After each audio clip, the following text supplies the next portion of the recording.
And a very good Sunday morning to you, Grenada and the rest of the world. Take a look out there, man. Sunshine blazing down here on the Spice Isle. What a way to welcome the many visitors who have been pouring into the island over the past few days. And boy, you can expect a lot more coming in this week. Additional flights, and that's good news. But I do want to suggest to you that you guys keep a close eye on the weather, because from what I've been hearing out there, it looks like even though we seem to have escaped what we had been promised this weekend, it does seem like there are a number of tropical waves out there in the Atlantic that the folks at the National Hurricane Center are keeping a close eye on, okay? And I promise you, we will also keep a close eye on those. One wave in particular should be here, they said, in about 10 days. And that was yesterday, which means should be here by Carnival Monday. Yeah. We're going to keep you posted. Now, just in case you find me a little bit rushed this morning, it's because we have so much going on here this morning that I really don't want to waste an awful lot of time. So let's get into the rundown, see what we've got cooking here this morning. And we will start with the buzz, a reading from the Holy Scriptures, then quite a bit of stuff in the feedback section this morning. And of course, we do have the results of the poll, which we had online this past week. Editorial-wise, everybody's on board this week.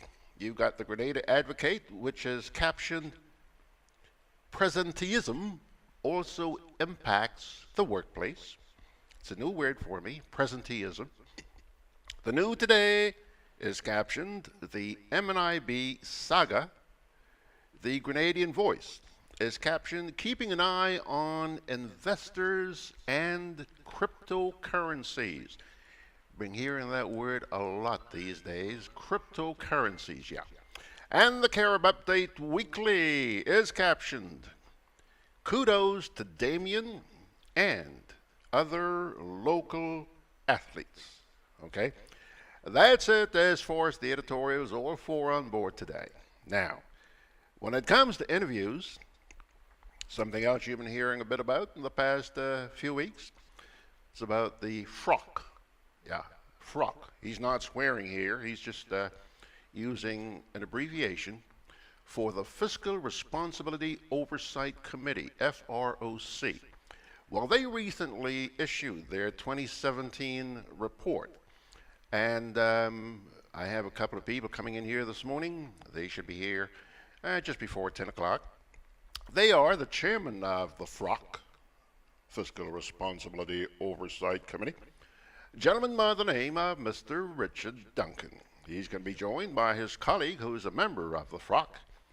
That is none other than Mr. Angus Smith. They're coming here to share with us a little bit about in fact, everything they can about the report. Needless to say, the government wasn't too happy about the report. However, we'll hear how Angus and Richard are going to explain the concerns that were expressed by the government. Okay?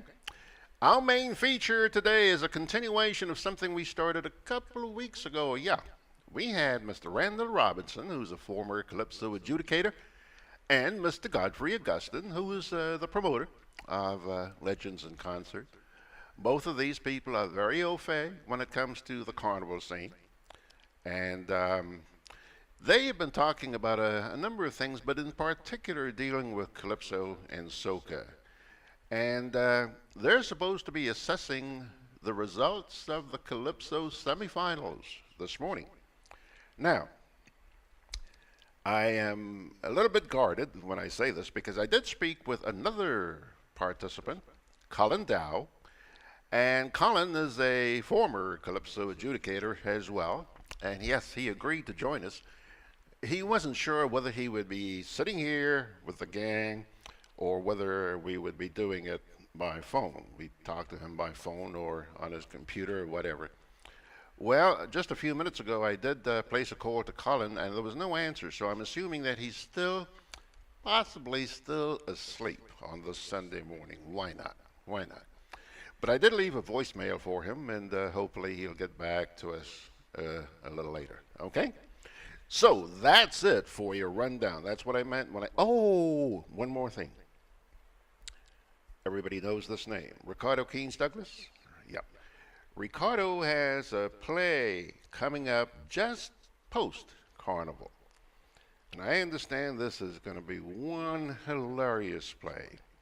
And he's going to show his face here just for about 5 minutes so that he can tell us a little bit about that play. And we'll add him to the rundown. Okay? So, yeah, that's what I meant when I said there's a lot going on here this morning. So, without much more ado, let's take our first little break, and then we'll come on back. Grenada Market has now introduced the Prime products to online shoppers in the UK via amazon.co.uk. Zeberpick, Nutmeg, Bourbon and Mobiback are now available, with more products being added gradually. These products are shipped across the UK and Europe free of charge for Amazon Prime members and backed by Amazon's reputable customer service. Avoid international shipping. Buy in your local area. Amazon.com in the USA, Amazon.ca in Canada, and Amazon.co.uk in UK and Europe. GrenadaMarket.com. When you can't come to the island, the products of the island will come to you. Like a diamond, we continue to shine. 85 years, we stood the test of time. Our financial brilliance is all for you. 85 years of making dreams come true. Grenada, join Core Bank's 85th anniversary diamond celebration. Take out or switch to our diamond anniversary mortgage with 0 fees and a chance to win $18,500 for a home project. Or get on vehicle loan, 100% financing on new vehicles and a chance to win $8,500. Or get a quick approval loan up to $20,000. Special terms and conditions apply. Check in branch and online for details. Welcome home. Alrighty, folks, it's 8 minutes and 2 seconds after 9 o'clock. Let's get into this week's edition of The Buzz, and we will begin with a reading from the Holy Scriptures as we always do. If you fully obey the Lord your God and carefully follow all his commands I give you today, the Lord your God will set you high above all the nations on earth.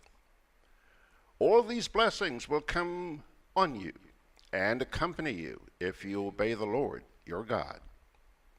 You will be blessed in the city and blessed in the country. The fruit of your womb will be blessed, and the crops of your land and the young of your livestock, the calves of your herds and the lambs of your flocks.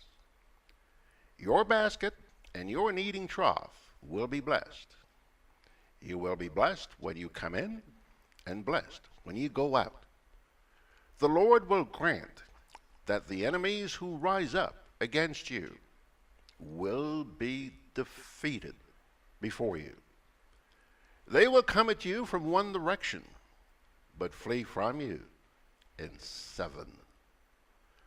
The Lord will send a blessing on your barns and on everything you put your hand to. The Lord your God will bless you in the land that he is giving to you. Encouraging? Deuteronomy chapter 28, verses 1 to 8. Now, again, excuse me, zipping along here. Let's get to the feedback section. You don't hear too much about road fatalities in Carriacou. Well, there was one yesterday morning, folks. According to ASP Langdon from the Hillsborough Police Station, an 18-year-old lost his life on the Lauriston Road. That's pretty near to the airport. The young man was apparently on the way from one party to another when control of the vehicle was lost. Now, I don't know whether he was driving the vehicle or not, but anyhow, they lost control of the vehicle. And once again, according to ASP Langdon, speeding was involved. The incident occurred just after 2 o'clock yesterday morning. Okay? My condolences to the family of that young man. Little Angel has checked in this weekend, and she says, as a result of the Second World War, representatives from all nations or regions of the world took part in drafting the Universal Declaration of Human Rights, which has since been described as a milestone document and a common standard for all people and all nations.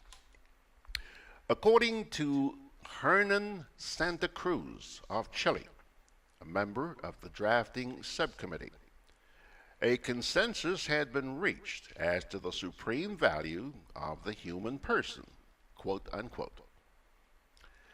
That consensus was and is the Universal Declaration of Human Rights, which was adopted by the United Nations in 1948 after carefully considering that freedom, justice, and peace in the world depend on recognizing the dignity and equality of every human being, and that the highest aspirations of the common people is to enjoy freedom of speech, freedom from fear, and freedom from want.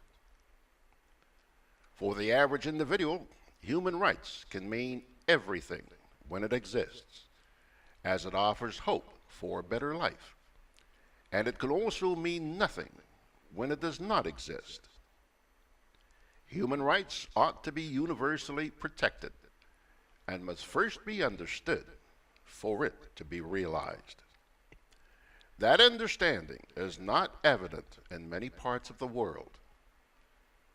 That understand human rights lead recognizable democratic societies and ensure that the necessary systems and processes are in place to fulfill the basic needs and rights of citizens. The following are excerpts from the Universal Declaration of Human Rights, which has been ratified by 192 countries, including Grenada. Quote, all human beings are born free and equal in dignity and rights. They are endowed with reason and conscience and should act towards one another in a spirit of brotherhood. 2. Everyone has the right to freedom of opinion and expression. This right includes freedom to hold opinions without interference and to seek, receive, and impart information and ideas through any media. 3. Everyone has the right to take part in the government of his country. 4. Everyone has the right to equal access to public service in his country. 5. The will of the people shall be the basis of the authority of government. This will shall be expressed in periodic and genuine elections. Next, everyone has the right to a standard of living adequate for the health and well-being of himself and of his family, including food, clothing, housing, and medical care. Next, everyone has the right to education. And finally, education shall be directed to the full development of the human personality and to the strengthening of respect for human rights and fundamental freedoms. Signed, Little Angel. Thank you, Little Angel. Thank you, Little Angel. 15 minutes after the hour, let's take a look at the results of the poll which we had online over the past week on the GrenadaBroadcast.com website. It read as follows. Both the International Monetary Fund and the Fiscal Responsibility Oversight Committee have recently pointed to growth in Grenada's economy and even a brighter outlook as the nation rebounds from its structural adjustment program. Now, as you experience life on the streets of Grenada today, are you feeling the benefits of that optimism? You had two choices, yes and no. Pilgrims, here's how you voted. 9% of you said, yeah, I'm really feeling all the things the IMF and FROC are saying about the economy. I'm feeling it on the street. But you know what? 91% of you, 91% of you said, nah, I don't feeling it. This week, we also have a new poll up there, and I am hopeful that sometime during the course of the week, you will stop by the GrenadaBroadcast.com website and chime in, if you will. It reads as follows. Following this past week's performance by the National Disaster Management Agency during our bout with inclement weather, my confidence in them, that's in the agency, NADMA, has been, and you have two choices, enhanced or eroded. In other words, after the way NADMA handled things this week, do you feel really good about NADMA?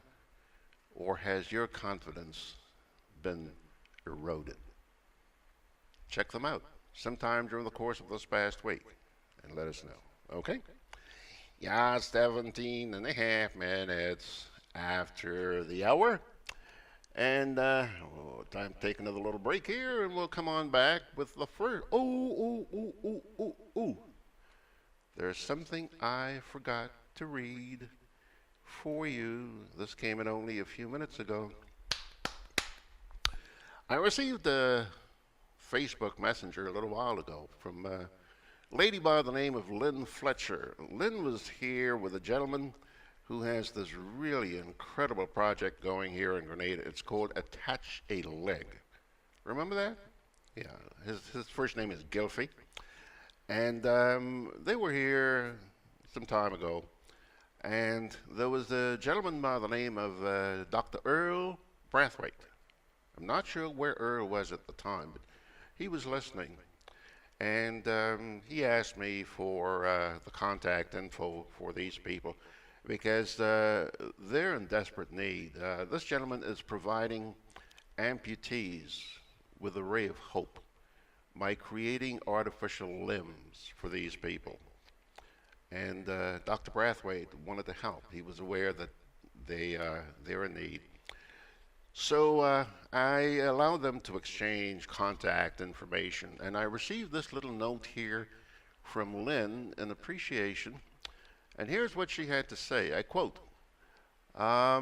we've had another busy week. One of the highlights from the week was when Gilfie spoke to Dr. Nicholas Earl Brathwaite via Skype. This gentleman was introduced to us by George Grant during an interview on his radio program on Grenada Broadcast. Thank you, George, again for the wonderful introduction.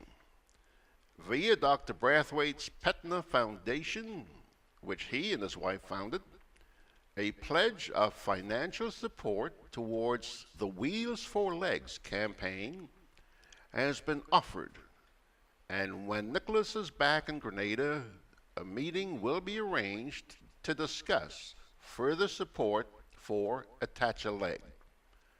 This is amazing news and gives us the determination to carry on with our fundraising efforts that will help Gilfie to focus on what he does best, changing people's lives. Kind of makes you feel good when you see stuff like that happen, eh? Yeah. So, congratulations, Gilfie. Congratulations, Lynn. Congratulations to the Attach a Leg program. And to you, Mr. Brathwaite, thank you very much for your kind assistance. I can assure you that these folks really do appreciate that help. Thank you very much. Now, this is where we are going to take a little break here. And come on back. A message from Grenlick. For convenience, bill payments can be made at Bill Express at Western Union. Many of these are open until 6 p.m., including Saturdays. A 24-hour check drop box is also available at Grenlick's customer care centers at Grand Anse and Bruce Street. Grenlick, energizing our Grenada. Call us at 237 or visit grenlick.com.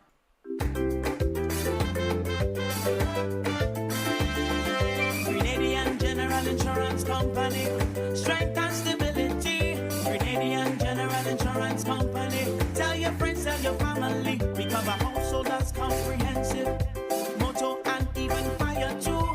Contractors always burglary, public liability, professional indemnity, directors liability, and wait, we still have more.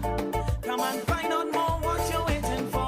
Grenadian General. We are located on Scott Street, St. George's. For more information, call 440-2434. Tell everybody. Okie dokie, folks. 22 minutes after the hour. We are on Facebook, and so far, so good. Everything's doing fine. Take a look at that little green light there. It means everything's fine and dandy. So remember to like us on Facebook. Max, I remember. Tell them to like. Like. Okay, now, let us, folks, get into the first of our editorials.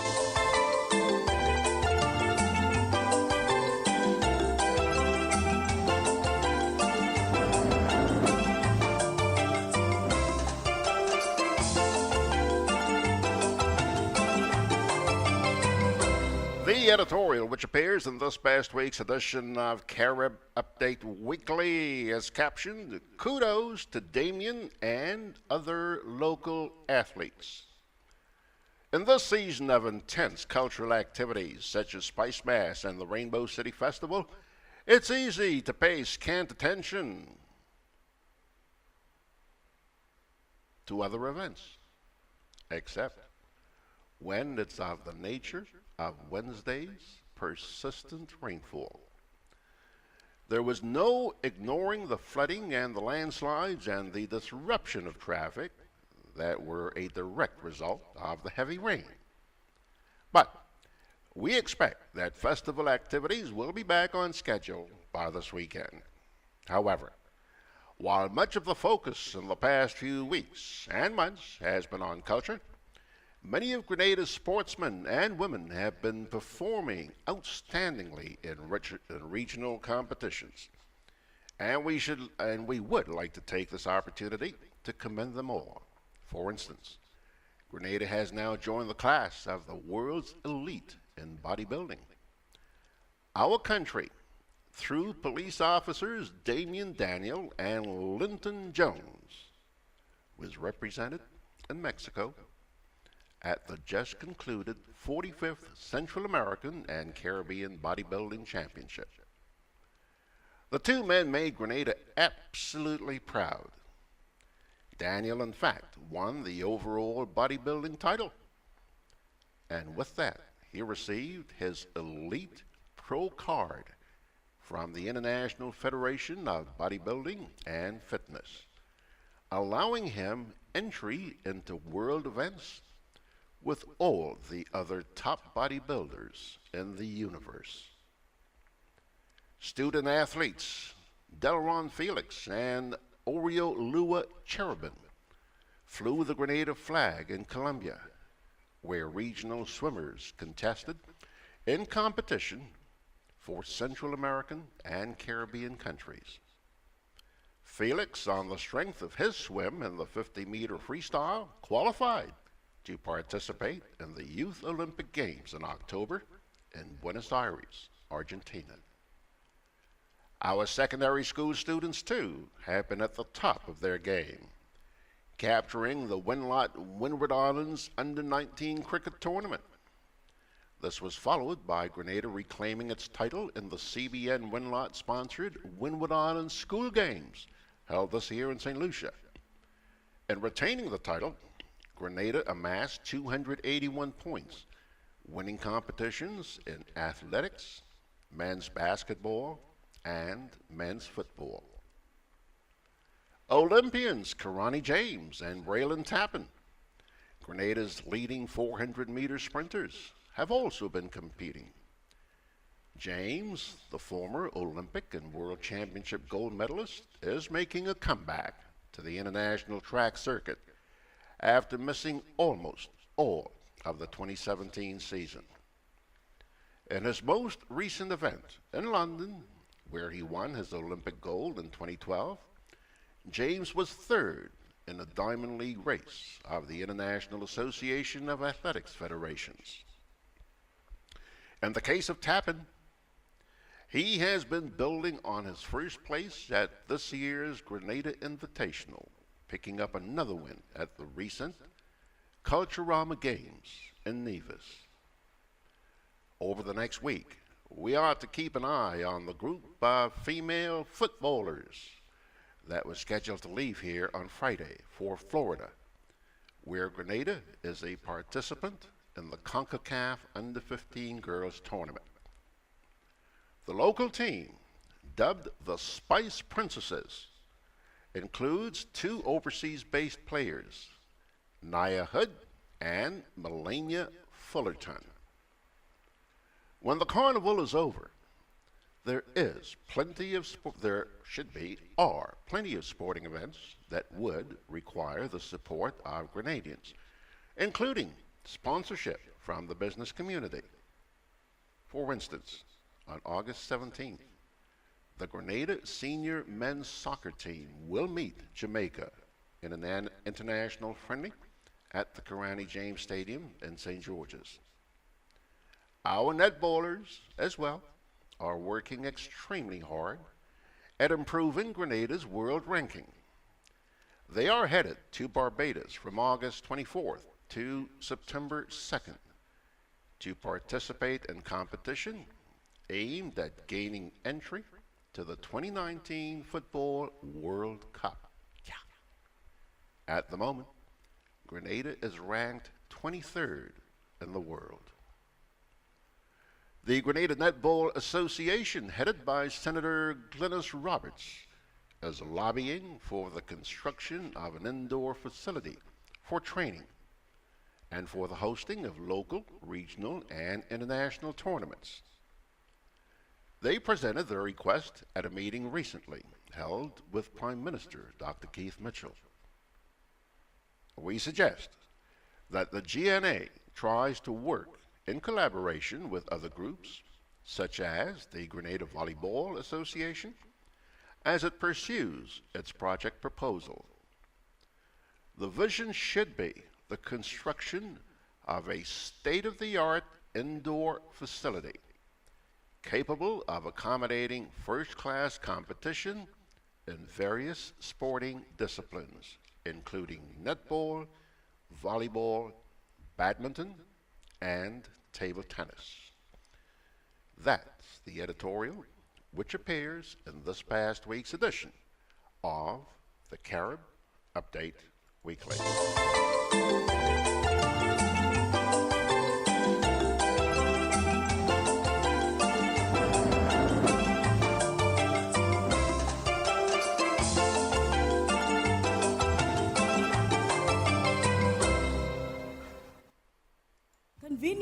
located in the GRENADA Shopping Center. For over 40 years, Food Fair has provided quality service at affordable prices. Now, grocery shopping is made easier and more convenient from the Food Fair web store. Hey, babe. Listen, I need you to go down to Food Fair to get some groceries. All right, no problem. Right away. Thanks, babe. What are you doing? You're supposed to be going Food Fair to get a grocery, man. I am, but didn't you know you can order your groceries online from the Food Fair web store? Are you serious? Of course. All you have to do is just to log on to www.foodfair.gd with credit card in hand, and with an order of $100 or more, Food Fair Granans will deliver up to 3 miles away. And you don't even have to worry about your information, you know. Their safety measures are excellent. So hold on. You just order online and Food Fair will deliver to you? Yep, But baby, better hurry up and order, man. I already did. They should be here any minute now. Enjoy easy online shopping anytime from your home or office from the Food Fair web store. Food Fair, where you can fill your baskets without emptying your pockets. Grenada Market has now introduced the Prime products to online shoppers in the UK via amazon.co.uk. Zeberpick, Nutmeg, Wabande and Mobiback are now available, with more products being added gradually. These products are shipped across the UK and Europe free of charge for Amazon Prime members and backed by Amazon's reputable customer service. Avoid international shipping. Buy in your local area. Amazon.com in the USA, Amazon.ca in Canada, and Amazon.co.uk in UK and Europe. GrenadaMarket.com. When you can't come to the island, the products of the island will come to you. Well, folks, let me just take a moment here at 9:32 and say good morning to some of the folks on Facebook. I see here Alicia O'Blair Charles. Hello, Alicia. She's saying, good morning, George. I'm looking at you. Well, hello. I'm looking at you too, Alicia. Jackie out there, and Hannah Charles, Jackie Williamson. They're saying, good morning, George. Isaac O.P. Joseph says, good seeing you, George. How about your coffee break? Too early, I suppose. Mine is now overdue at past 2 p.m., whatever that means, Opie. By the way, let's also take a quick glance at the folks on Rumble chat out there. Amor Joseph says, Mr. Grant, the volume is very low. Is it, Mr.? Okay, Mr. Amor Joseph, let's see if we can pump that up just a wee bit. I hope that's a little bit better. And then somebody here by the name of I says, good morning, George and class, and a very pleasant week to all. All I hear these days on this side of the Atlantic is Brexit, Brexit, and Brexit. But the remainders will win in the end when no deal is done. So says I. I've never seen such a handle, but welcome anyway. Chester says, good morning. I'm very happy that everyone is safe from the terrible flooding. Let God be the glory. Blessings to all. And Dennis is saying, good morning, George and class. Grenada has floods, and we in London have forest fires because of the hot weather. When will some world leaders realize there's something wrong with the weather? I hope you're not holding your breath, Dennis and Christine. Kipling says, good morning, Mr. Grant and Mr. Chester. God's blessings to one and all. Problem we must overcome is that the people who know so much don't know that they don't know. And those who really know take advice from those who think they know, but don't know.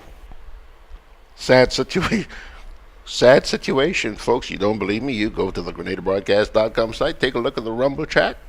You'll see that's what's written there. Anthea, hello, Anthea. She's saying good morning, George and all. I'm thankful for the safety of all during the recent flooding. All my life, I never saw that much water in our streets.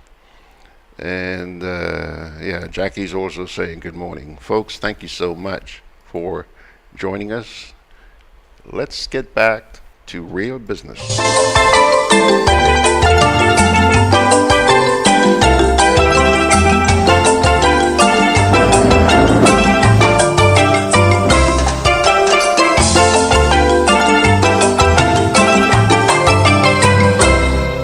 The editorial which appeared in this past week's edition of New Today is captioned, "The MNIB Saga."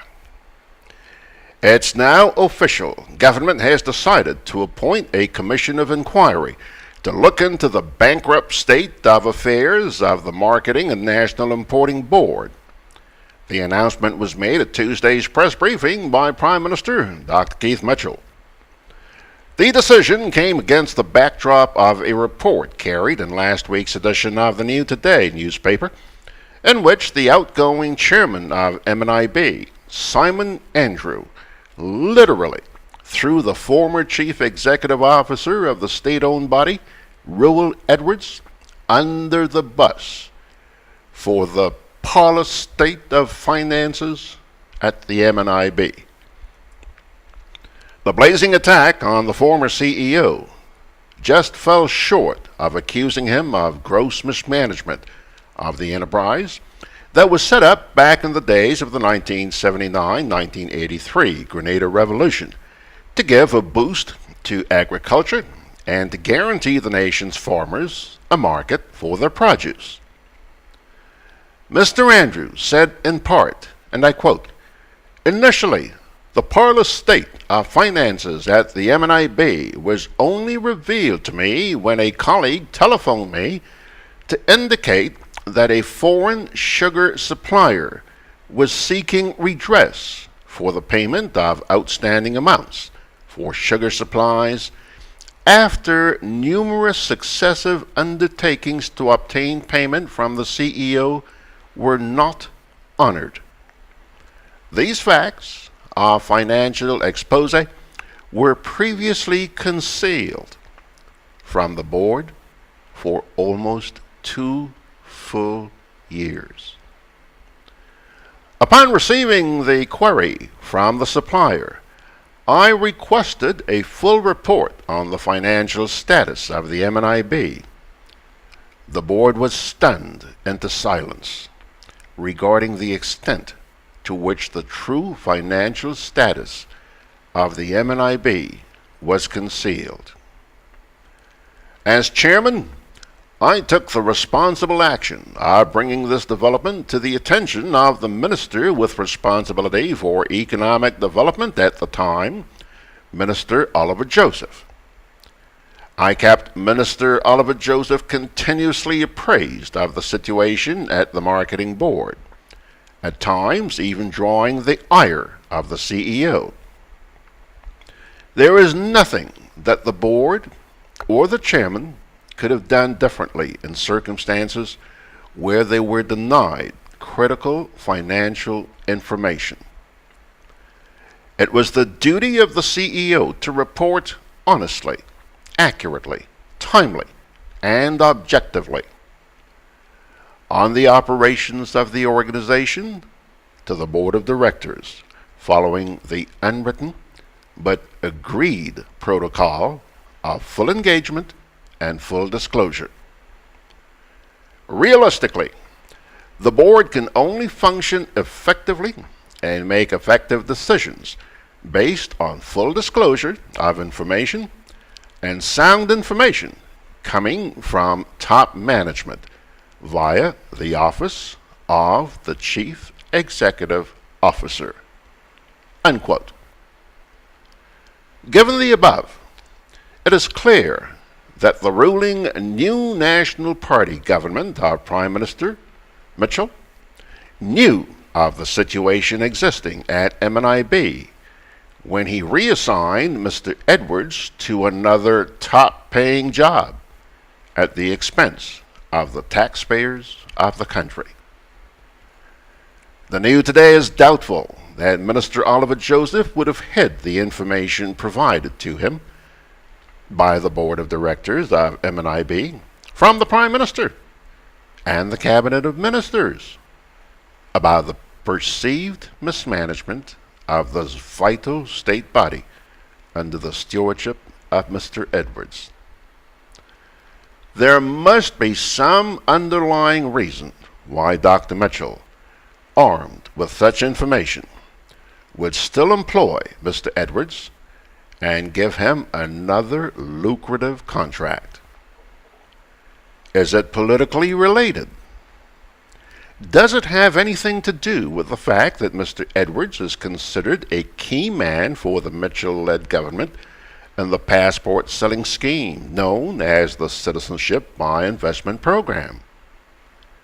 Mr. Edwards comes from a strong and active NNP household in the St. George Northeast constituency, where his late father, popularly known in the area as Waste, served for many years as a key political activist for the Prime Minister. NNP insiders have said that Mr. Edwards was being considered as a possible candidate for the constituency in the lead up to the 2013 general election, as the party strategized on how to defeat the Congress leader, Nazem Burke, at the polls.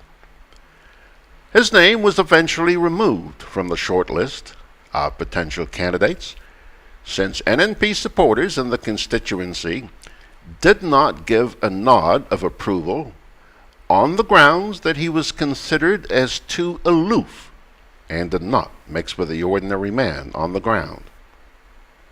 Mr. Edwards was viewed in some quarters as a useful tool for the NNP when he assumed the position of manager at the Grenada Broadcasting Network, GBN, and then later on as president of the Grenada Chamber of Industry and Commerce.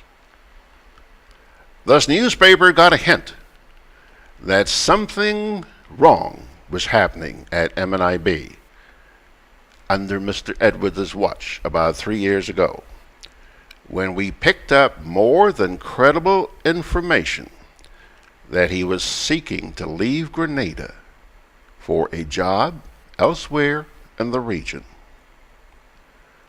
The NNP regime has had a rather checkered past when it comes to setting up commissions of inquiry to look into sordid affairs in the country.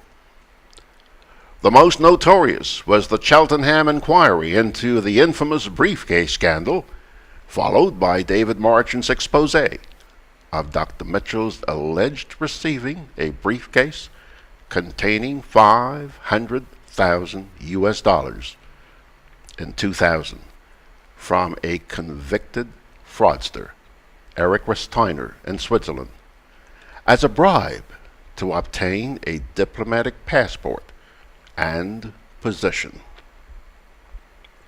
The local media was threatened to feel the wrath and full might and power of the government if they carried the report. Although Cheltenham did not put the PM on the witness stand and concluded that nothing wrong was found, the Prime Minister has not, up to this day, sought to challenge a report from the United States government that it has in its possession the videotape of that transaction involving Dr. Mitchell and Resteiner in Switzerland. The taxpayers' money was also used to facilitate a commission of inquiry into the 2017 Panorama fiasco, and 1 year later, the people of Grenada, Carriacou, and Petite Martinique are still kept in the dark on the outcome of that investigation. Would the MNIB probe be any different? Let's wait and see. That's the editorial, which appeared in this past week's edition of New Today.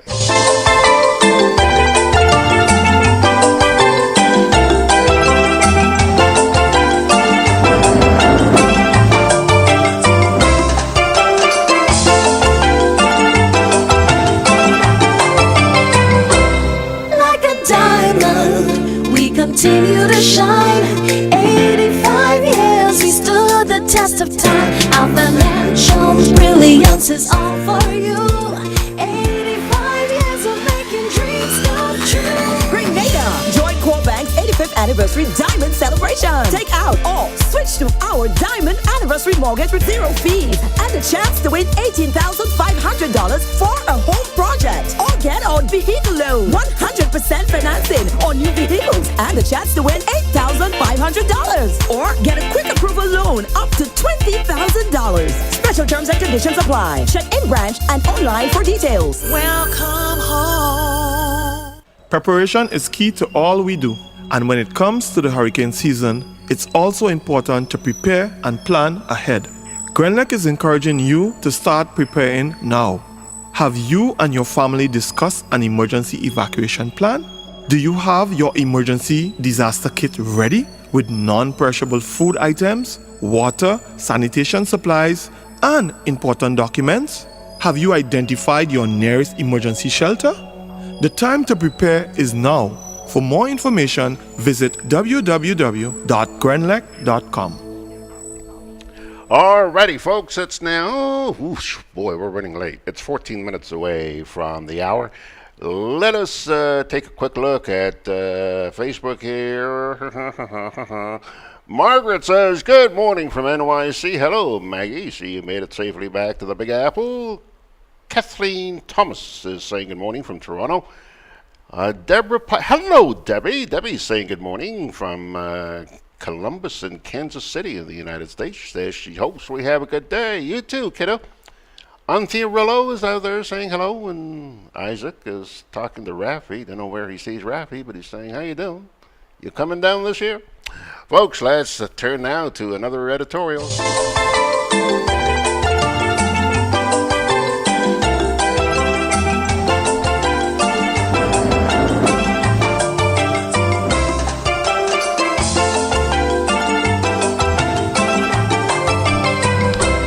All right, the editorial which appeared in this past week's edition of the Grenadian Voice is captioned, Keeping an Eye on Investors and Cryptocurrencies.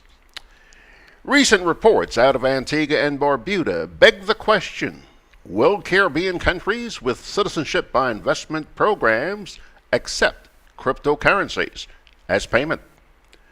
Various forms of CBI programs are available in developing and developed countries. There are success stories and disasters. Some regard this form of investment as selling of passports that creates opportunities for criminals and fugitives. Others note the benefits of investments that generate jobs and enhance our tourism product. There are reports that billionaire businessman Mehul Choksky from India was granted citizenship in Antigua and Barbuda after complying with the requirements of the Citizenship by Investment Unit application process and undergoing extensive vetting. The CRU confirmed Mehul Choksky was given Antiguan and Barbudan citizenship in November 2017 and swore his oath of allegiance in January 2018. It is said that he committed to creating new projects and would be a model citizen. News reports from Antigua claim that Choksky and his nephew Nirav Modi were wanted in India for allegedly colluding with two employees of the Punjab National Bank in a U.S. $1.8 billion fraud scheme. A senior official from an opposition party in Antigua and Barbuda attacked Prime Minister Gaston Brown for his silence on the Choksky issue, while an official from another party demanded the Prime Minister order a thorough external investigation into the operations of the CIU. Giselle Isaac, chairman of the United Progressive Party, said, quote, the silence from Prime Minister Brown, who was the minister responsible for the Citizenship by Investment program, is frightening, end quote. The Prime Minister is said to have told the Observer that he would not comment on the matter, directing the media house to the CIU and the police. Reports indicate that the Prime Minister told a journalist via WhatsApp, quote, evidently there was no negative info on him, that's Chokshi, back in November of 2017, unquote. That was the year of his application. Is the Prime Minister suggesting the crimes could have been committed in that short space of time? While the CIU did not identify the time frame of its background investigation on Chokshi, the Observer reports of an Economic Times article published in India on March 10, 2017. The article indicated, okay, I think we have a little snafu there, so I'm just going to ask you to bear with me for half a sec, and we'll try and get this sorted out. Yes. The article indicated the Securities and Exchange Board of India, SEBI, had ordered an investigation into alleged manipulative trading in the stock of the Gitanjali Gems Company, of which Chokshi is the CEO. We must agree that it is appalling that people continue to slip through the cracks when their infractions are sometimes glaringly obvious. Raising more eyebrows is a resolution passed in Parliament in Antigua and Barbuda, allowing the CIU to operate offshore and to accept payment by cryptocurrencies. This comes despite the recent warning from the Eastern Caribbean Central Bank that such cryptocurrency operations are not regulated by the ECCB or by any regulatory authority in the Eastern Caribbean Currency Union. Bitcoin is the world's first cryptocurrency, a form of electronic cash. It is the first decentralized digital currency, and the system was designed to work without a central bank or single administrator, thus avoiding the necessary investigation on its source. Bitcoins are sent from user to user on the peer-to-peer Bitcoin network directly, with no intermediaries. Transactions are verified by network nodes through cryptography and recorded in a public distributed ledger called a blockchain. On July 3rd, during the Grenada Chamber of Industry and Commerce Business Luncheon, Chief Executive Officer and founder of Zinger, Grenadian-born Giselle Frederick, delivered remarks about the Bitcoin impact on small developing states. Zinger enables digital payments via mobile phones in developing countries and provides a platform that allegedly makes accepting payments online and peer-to-peer seamless, fast, and secure. Ms. Frederick said that the system is secure and ledgers cannot be forged. She said the Caribbean does not have the infrastructure to support Bitcoin and that people are hesitant to use the technology. The Regional Security System recently saw it fit to convene a 4-day workshop for law enforcement officers that focused on criminal exploitation of cryptocurrency and money laundering in the Caribbean. The ECCB and the Financial Services Regulatory Commission of St. Kitts and Nevis warning follows the installation of a Bitcoin ATM in that country back in June. There are no regulations to specifically protect customers from financial losses if an organization that exchanges or holds virtual currencies fails or goes out of business. People who choose to use these services do so at their own risk. The statement added that while the ECCB and the FSRC recognize financial innovation is essential, An appropriate legal and regulatory framework is necessary to protect the integrity of the financial system and investors and consumers alike. The Grenadian Voice is calling on Caribbean leaders to be wise enough to spot errors, bold enough to acknowledge them, and cut clean from the wrongdoers in a bid to avoid regrets.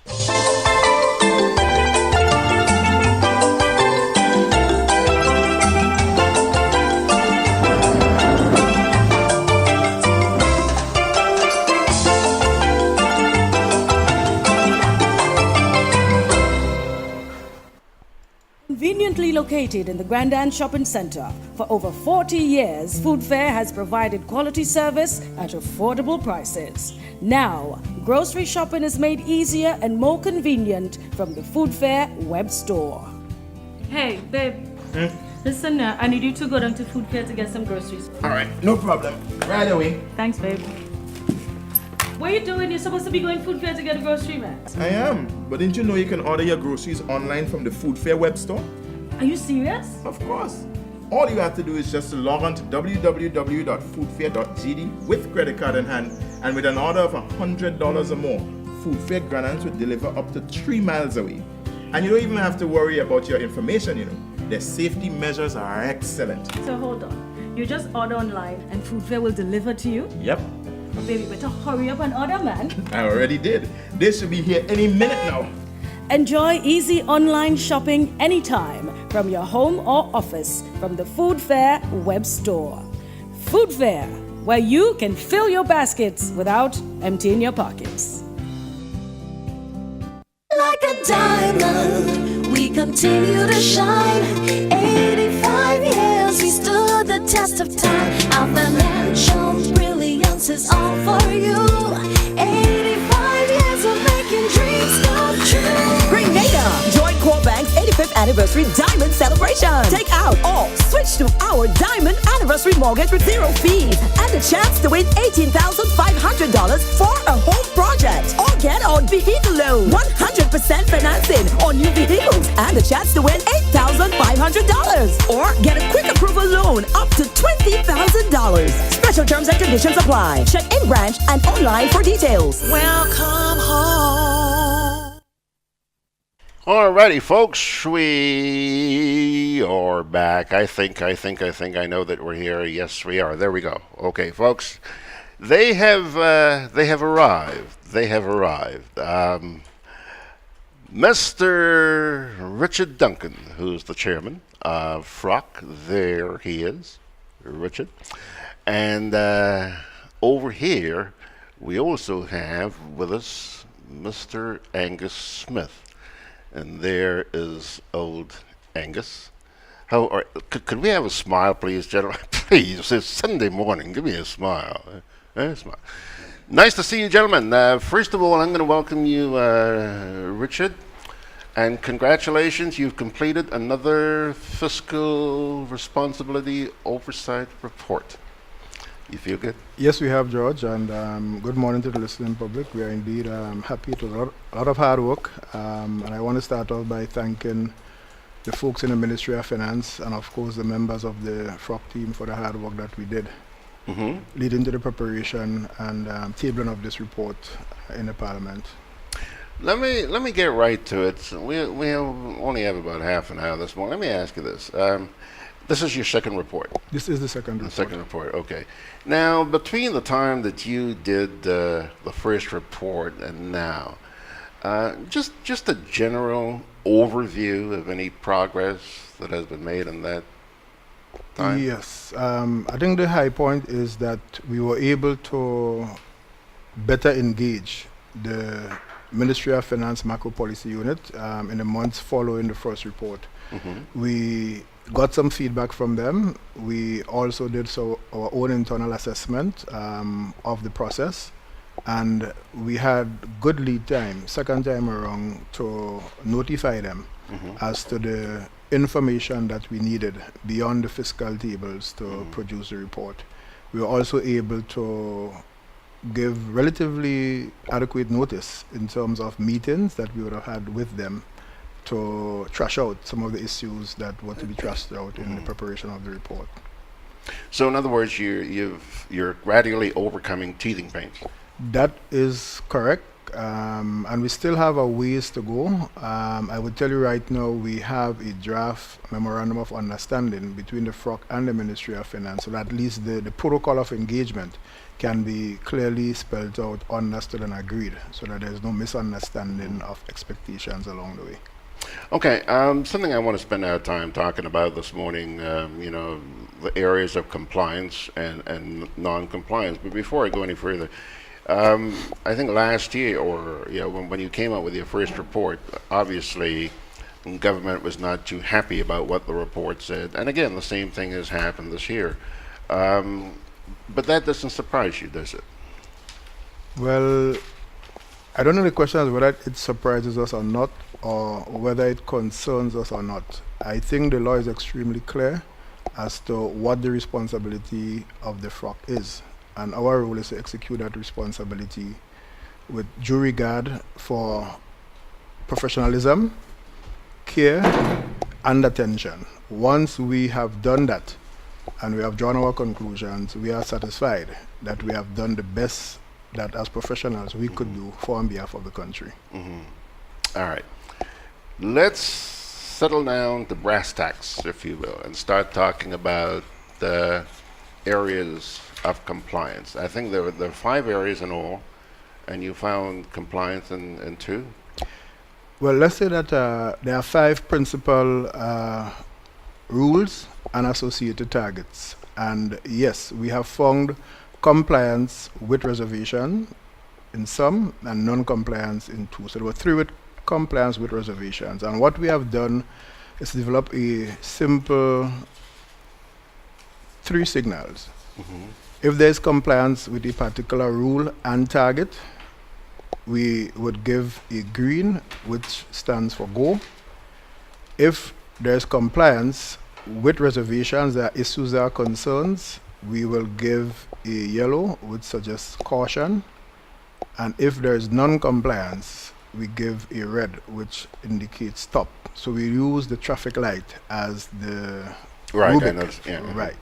So that was the outcome for 2017, that there were 3 areas or rules and targets where there was compliance, but we had some reservations, and then there were 2 where there was non-compliance. And I think what we have to do is to realize that this is a work in progress. Managing fiscal affairs is not a 1-year or 2-year event. We are digging ourselves out of a deep hole. The 3-year structural adjustment program was designed to make substantive progress, make sacrifices, and close some of the gaps, or advance towards closing the gaps. Now is a matter of consolidation and continuing to build. So to expect compliance straight off the bat really and truly is not fair to the fiscal authorities. Secondly, there are systems to be built in the Ministry of Finance to allow not only for better monitoring, surveillance, and data capture, but also for there to be consistent application of these things over time. So these are some of the issues, teething problems as you may, that would occasion some of the reservations that we have had. So it's a work in progress. One of the things the Prime Minister suggested is that perhaps, again, this may have to do with what you're saying, perhaps there may have been misinterpretation of the act. How do you respond to that? Well, George, as I said in 2017, when we did the 2016 report, the FROC does not want to comment on what people say about the report. We want to comment on the report. So if we go to the report, you would see where we have made several recommendations for amendment to the law. So there are aspects of the law that are unambiguous. There are aspects of the law that are ambiguous. There are aspects that appears to be contradictory. So where there are those, contradictions and ambiguity, we are suggesting certain amendments to improve on that. And hopefully between now and the next report, some of those at least would be. Yes, absolutely. We expect that. We have been told that there are amendments in train. We have reached out based on the recommendation that we have made, so that at least there could be some dialogue, so that the wording and the phrasing of the proposed amendments would once and for all settle those issues and not create further problems. All right, down to brass tacks. Let's start with areas of complete compliance. Okay, well, we could start with we'd like to start with the primary stuff, right? Because there are implementation issues that Angus would come to, and other issues apart from the rules and targets. So for the 5 fiscal rules, like we said, there were compliance with reservations for 3, and then there was non-compliance for 2. So let's start with those where there was compliance with a reservation. The first one has to do with the wage bill to gross domestic product. And the target is that the total wage bill in the public sector should not exceed 9% of gross domestic product. And the ratio is in fact under 9%. However, we had some reservations, and we could discuss those in details. The second one has to do with the rate of growth of primary expenditure as defined in the Act. That should not exceed 2%. And in the case for 2017, right, it did not exceed 2%. Again, we had some reservations there. And then the primary balance should not be less than 3.5% of GDP. And again, there was compliance. Now, the main reason for the reservations is that the Act says that the data to be captured to do these assessments must include covered public entities. And there's a definition for covered public entities. I want to hear that. Right, and we were not satisfied that the covered public entities data was completely and comprehensively captured and reflected inside those numbers. So that's where the reservations came in. I'll let Angus speak to the definition for covered public entities and the concerns that we've had. Mr. Smith, sock it to me. Okay, the Act defines a covered public entity. It's basically a statutory body which satisfies 4 criteria. One of which is receives a subvention from government in the last 5 years. Now, not all statutory bodies receive subvention, but if you receive enough subvention, you're basically subsidized by the central government. So that is one of the definitions. It has not met its quarterly reporting requirements. Statutory bodies are required to report quarterly. In fact, most of them do. If you're not doing that, I think it's 3 quarters, you become a covered public entity. If you have negative equity on your balance sheet, right? If your balance sheet is negative equity, you're a covered public entity. And if you receive guarantees from the central government, you're a covered public entity. Mm-hmm. I think there's over 20 statutory bodies, but there's only about 7 or 8 or 9 covered public entities. I don't have the list with me here. I didn't know there were that many statutory bodies in this country. Yes, No, there's there still, are. still Yeah. a few. Yeah. Yeah, and we say statutory bodies and state-owned enterprises. State-owned enterprises, So, government yeah. companies, whatever. Yeah. Yeah. Okay. So that was one of the areas where you had reservations. Well, we didn't get the data for the covered public entities. Yeah. And the Act says that all of the 5 primary rules are supposed to cover central government and covered public entities. So would you say then that might have been a misunderstanding on the part of the government, and are you going to insist that you get that information in the future, Richard? Well, it's not a misunderstanding. I don't think the law is hazy in that regard. The definition is very clear. And I think it's a matter of data capture and consistently getting the data so it can be compiled. I don't think it's a matter as to what is or is not a covered public entity, because I'm saying that again, there are systems to be built for the covered public entities themselves to capture the information that they need, because you might have an accounting system that is designed for your own purpose, and to extract data to supply to the Ministry of Finance could require an extra effort, and you may not have the systems in place to do that or the staff to do it. So there could be gaps that would arise from that. So I think it's a work in progress, and our insistence is that that gap be closed as quickly as possible. All right, I think that you was going to say I something, think the Angus? key thing is that the statutory bodies have to put systems in place. I mean, they have to provide the data to the Ministry of Finance for the Ministry of Finance to assess it and provide it to us. Okay, I'm not making any excuses for government here, but you know, maybe they too are going through a learning process, like you had to go through to Very get your much, feet yeah. wet. Yeah, huh? yeah. So Yeah, but that is not a reason to I'm not saying it's say there's compliance or there's non-compliance. I mean, Exactly. I think the rules of engagement are very clear. factual. Yeah. Okay, and that's fair. Okay, let's talk about areas of non-compliance now, Richard. Well, with the two that we have among the five, the first one would be the public sector debt to GDP ratio. The target here is 55%, and we are not there yet. Okay, it's a area in which significant progress has been made by the fiscal authorities, and I think they have to be commended heavily, okay, for those gains that have been made with respect to the debt to GDP ratio, but it's way off from 55%. We have several suggestions that we think would help guide the process. In other words, while we are far away from 55, we think it is important that we target year by year where we want this ratio to be, and we work assiduously to get in there. Because you would not get to 55 by simply meandering your way, you know. There has to be a dedicated, concerted effort, you know, over time. And while the surpluses would assist us in doing that, we believe that the discipline is beyond budgetary surpluses, actual surpluses being realized to help us to do more from our savings as opposed to borrowing. Because we will have to continue to borrow, there's no doubt about that. GDP will increase over time, we agree with that, but we're saying that there must be targets as to the debt to GDP ratio that you want to achieve each year. And that will help us to, as a country, say if we are making sufficient progress towards getting to 55. And I sense from listening to you that that is something that you guys are very insistent upon. And perhaps you could explain to listeners, I'm not an economist, I'm not an accountant, but explain to me the importance of the debt to GDP ratio.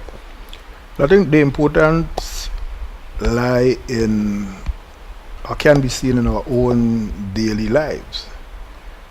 Gross domestic product essentially is the income generated by the country. And as individuals, if we generate a certain amount of income, there is so much we can borrow to be able to pay back from the income that we generate. So in simple layman's term, the debt to GDP ratio indicates whether or not you are hanging your hat beyond where your hand can reach. So some countries are 106% in the Caribbean. That is a problem. And sometimes it appears not to be a problem until there's a shock in the economy. And then you realize that, hey, GDP is falling, my revenues are falling, I cannot service the debt that I've contracted, and therefore you want to go through a structural adjustment program. So we are saying that in that context, everybody agrees that debt to GDP should be held within certain bounds from all the experience that we've had, and that is in the region of 55 to 60%, that range. Okay.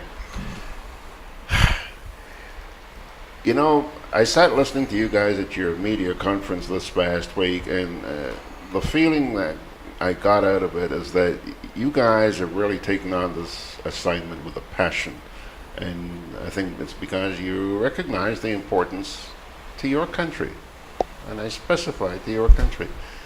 I want you to explain to our listeners, and either one of you could take this on, the implication of the implementation of this act that you are trying to help us comply with.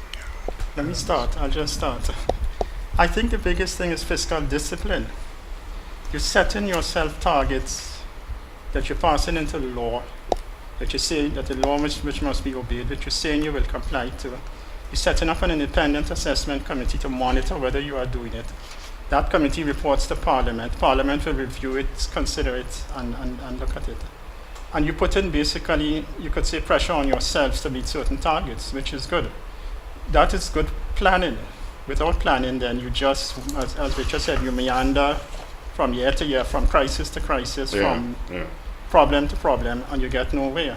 Yeah. By setting targets and setting yourself goals to reach, you put in a discipline on yourself, which you've got to maintain. And it's your credibility on the line if you don't maintain it. Mm-hmm.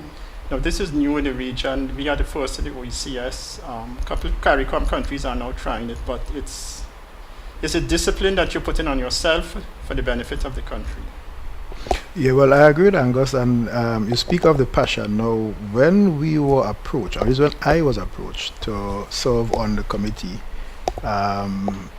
I reflected on it, I thought of it very deeply, and I first of all sought to understand what really is the thinking behind it, because sometimes we start off with very noble ideals, and along the way, when the rubber hits the road, people become faint of heart, you lose focus and you lose direction. So I try to put myself in that space, right, to understand the nobility with which the country is trying to see.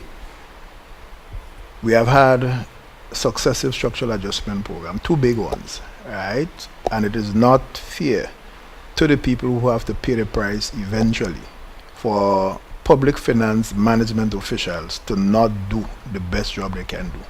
So throughout the last 40, 50 years, I think both the fund and the World Bank would have realized that there's a better way to manage public finances. And this Fiscal Responsibility Act, to me, is groundbreaking in the region, yes. However, being the first, Grenada has been the first in many things. And when I look back, we're in the back of the pack. Why?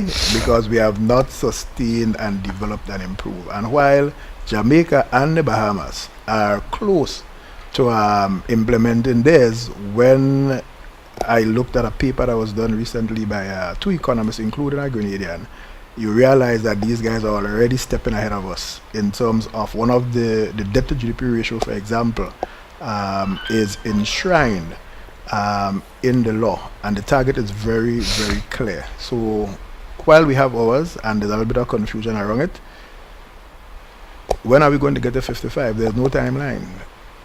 In their instance, they have stated clearly when they want to get to that target, so the government is going to be held account if they don't meet that target by a certain time. Our 55% is whenever. So at least you see where these guys are going one step ahead of us already. So I think continuous improvement is the name of the game, and while all of us have a limited term on the frock, our role is to make sure that we do a good job, set a precedent that those who follow us can take it to the next level. You know, you're probably wondering why I'm smiling, Richard, and it's because you're being prophetic here. You mentioned that we seem to start things here gung-ho, and then it just evaporates. Talk about the importance, Richard. If even the government doesn't understand the importance, at least the public out there may understand the importance of holding their government accountable. Even though I've gotten the feeling in recent years that the people in this country have become so frustrated by so many different things that they've sort of thrown their hands up in the air to some extent. There's still some of us who are fighting and saying, hey, you have to be accountable, you have to be responsible. But explain to the public why they need to hold their government accountable as far as maintaining the standards you're talking about. Okay, well, part of your question, George, is political.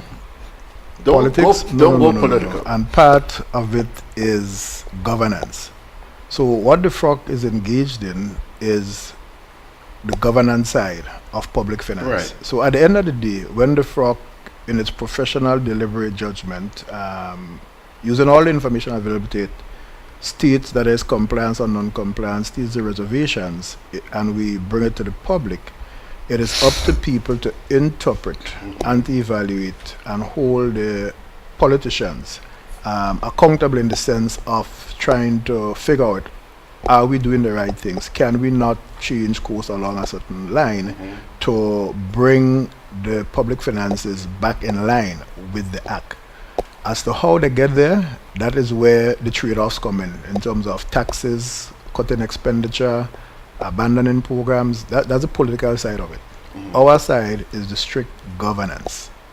Look at the numbers, speak to the people in finance, probe behind them, and to make a pronouncement. We also would give recommendations or suggestions as to how things can improve. We also pointed out in this report some of the upside risk facing the country going forward and some of the downside risk where the fiscal authorities need to be careful or cautious as they go forward. Our work is done. It stops there. You know, your report came at a time in very close proximity to the most recent report from the IMF, their assessment. And it seemed, I think the government was happy to see this, that you guys were pretty much saying the same thing that the IMF was saying, is that we are making headway, not perfect, but we are making headway. Okay. Angus, I'm going to throw this one at you, sir. You're really convinced that we're making headway, Angus? Well, we have produced 2 reports now. Yeah. Right? And from report to report, we are seeing the headway in the data provided. The debt, as Richard said, the debt to GDP ratio has gone down from 91 in the first year to 81 in the second year. So it's trending correctly. Unemployment figures that we've been provided has fell from 28%, I think, to 24%. But still pretty high. Yes, yeah, but it's trending in the correct direction, which is where you want to go. If it was going the other direction, you'd have a problem, but it's trending correctly. And Rome is not built in a day, right? Correct. And what's the third one? The debt to GDP, the unemployment. So there's better reporting to Parliament now. A lot more reports are being prepared. A lot of projections are being done. Compliance statements, risk statements are being done. They still don't have all the covered public entities on board, but the statutory bodies are producing a lot more data than they were before. So there is actually progress being made. Okay, so to both of you gentlemen, I say this. Obviously, the public then there's a lot of cynicism in this place, but the public, you're saying now, does have reason to at least have a second thought that, hey, when government paints a pretty bright picture of things, you're not saying they're telling 100% truth, but you have at least reason to pay attention, because maybe, just maybe, things may be happening. Well, George, that is correct, but you see,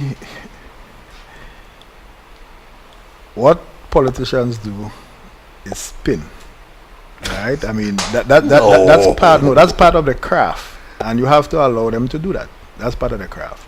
So if you take something like the debt to GDP ratio, for example, people might just say the debt to GDP ratio is X, right? But what debt?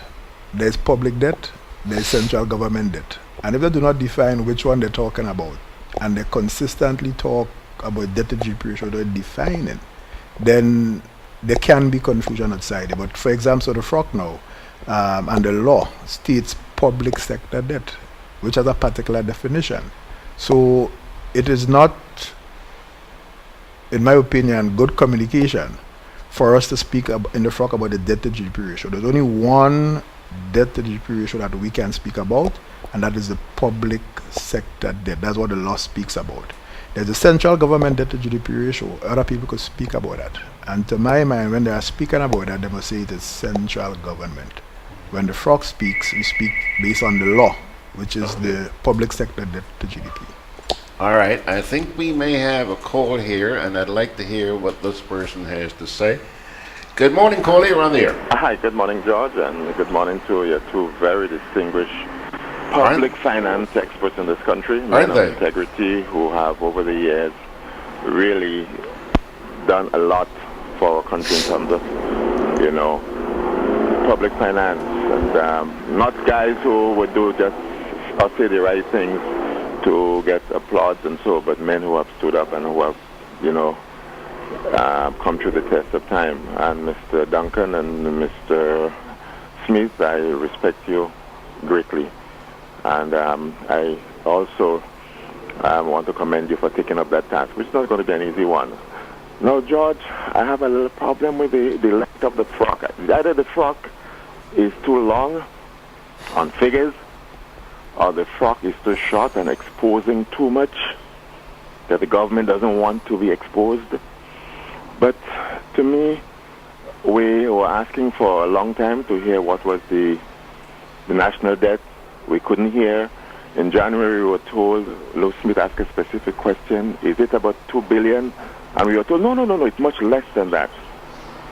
Now the frock is saying it's 2.4.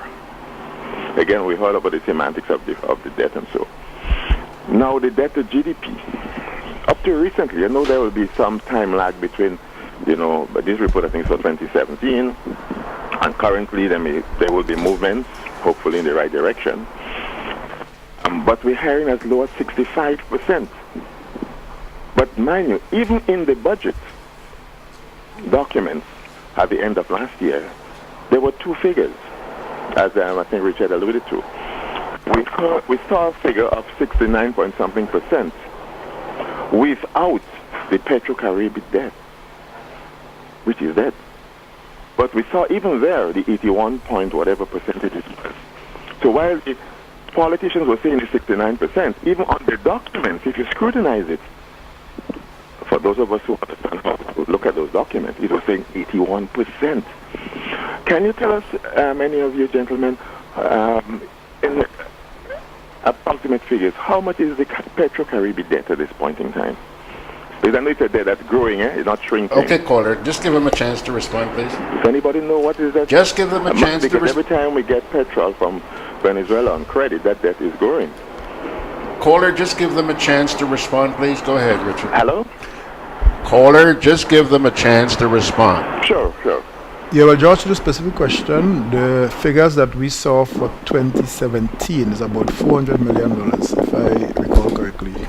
That's about 400. I can't recall. Yeah.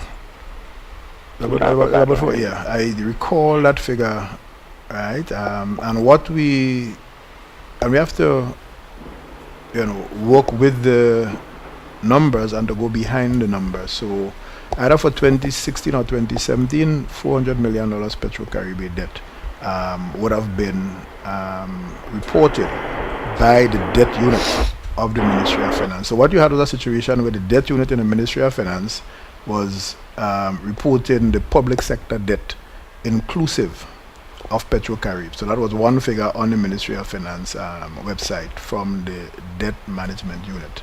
And then when you got the fiscal tables, you realize that the figure was, different. And that difference was explained as the Petro-Caribbean debt. Now that has since been corrected, whereby the Petro-Caribbean debt, as reported by the debt management unit, is also included in the figures that we get in the fiscal tables, in the total public sector debt. Is that it, caller? Okay, that caller is gone. George, Richard, let me just add one other economic indicator that I think is trending in the right direction is GDP itself, which went up from 3.7% in 2016 to 4.5% in 2017. Okay. So that's the third key economic indicator that has trended in the right direction over 2017. When we met last week, Richard, and we're running out of time, but I really have to get this in. When we met, I asked this question. I'm going to ask you. There was also an economist you had on that panel from Jamaica. She was part of your team. We're hearing these positive reports coming from the IMF, now coming from the FROC. Yet, gentlemen, when we walk the streets and you talk to people out there, yes, notwithstanding the fact that Grenadians now seem to have a propensity for being critical, criticize everything. Whether you know the facts or not, we criticize everything. But people are saying, guys, listen, you see nothing happening on the street out there. Wogo? Yeah, well, George, the economist was from the Eastern Caribbean Central Bank. Right. She is her response Dominican, was good. right? I would put it this way, George, that we all know, coming through the economic and financial crisis, that there was a conversation about jobless growth, i.e., where these economies coming through the crisis began growing again, but that the level of unemployment remained high. So to see action on the streets, unemployment in Grenada has to fall and fall significantly. So if you're moving from 28% unemployment to 24%, trust me, that is not a big difference. To have quarter of your population unemployed, you're in a bad way. So there's still a lot of progress to be made to ensure that you can put people back to work. And in my humble estimation, unemployment has to fall to 10-12% to see a real robust economy. You cannot have quarter of their labor force not producing, depending on economic living or depending on subsidies and handouts and that kind of stuff. That's not the thing. So we are getting there. It is not as bad as during the crisis here, no doubt.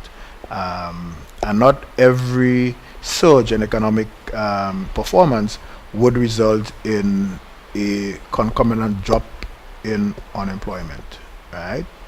Unemployment tends to go down a lot more slowly than economic growth itself. Another way to look at it is everything is relative. So relative to the economic crisis, yes, 2008, 2009, we are better off. But we're not there yet. Still a long way to go. So yes, people are saying yes, things are not happening, but it's relative to 2-3 years ago, 8-10 years ago. We see different changes. Things are happening. Yes, yes. Yeah. And shouldn't there be more of an emphasis on getting people to create jobs? You know, kids are coming out of school and we're encouraging them to find a work. I remember in my day, you either work with a bank or you try and get a job in a public service. Okay? Shouldn't we be trying to get people to create jobs? George, we should, and I think we are trying. However, create jobs to produce a good or service that somebody would be willing to buy is a question. And I think we have to take it from that standpoint. What can we produce that somebody else is willing to pay for? Once we answer those questions, we can then have private sector firms, individuals getting in to those aspects of producing good or service that can be exported, because producing for our own local consumption is not a viable proposition to solve the unemployment problem. All right, Richard. All right. I buy you. No, you see, because we have this romantic approach to creating your own job.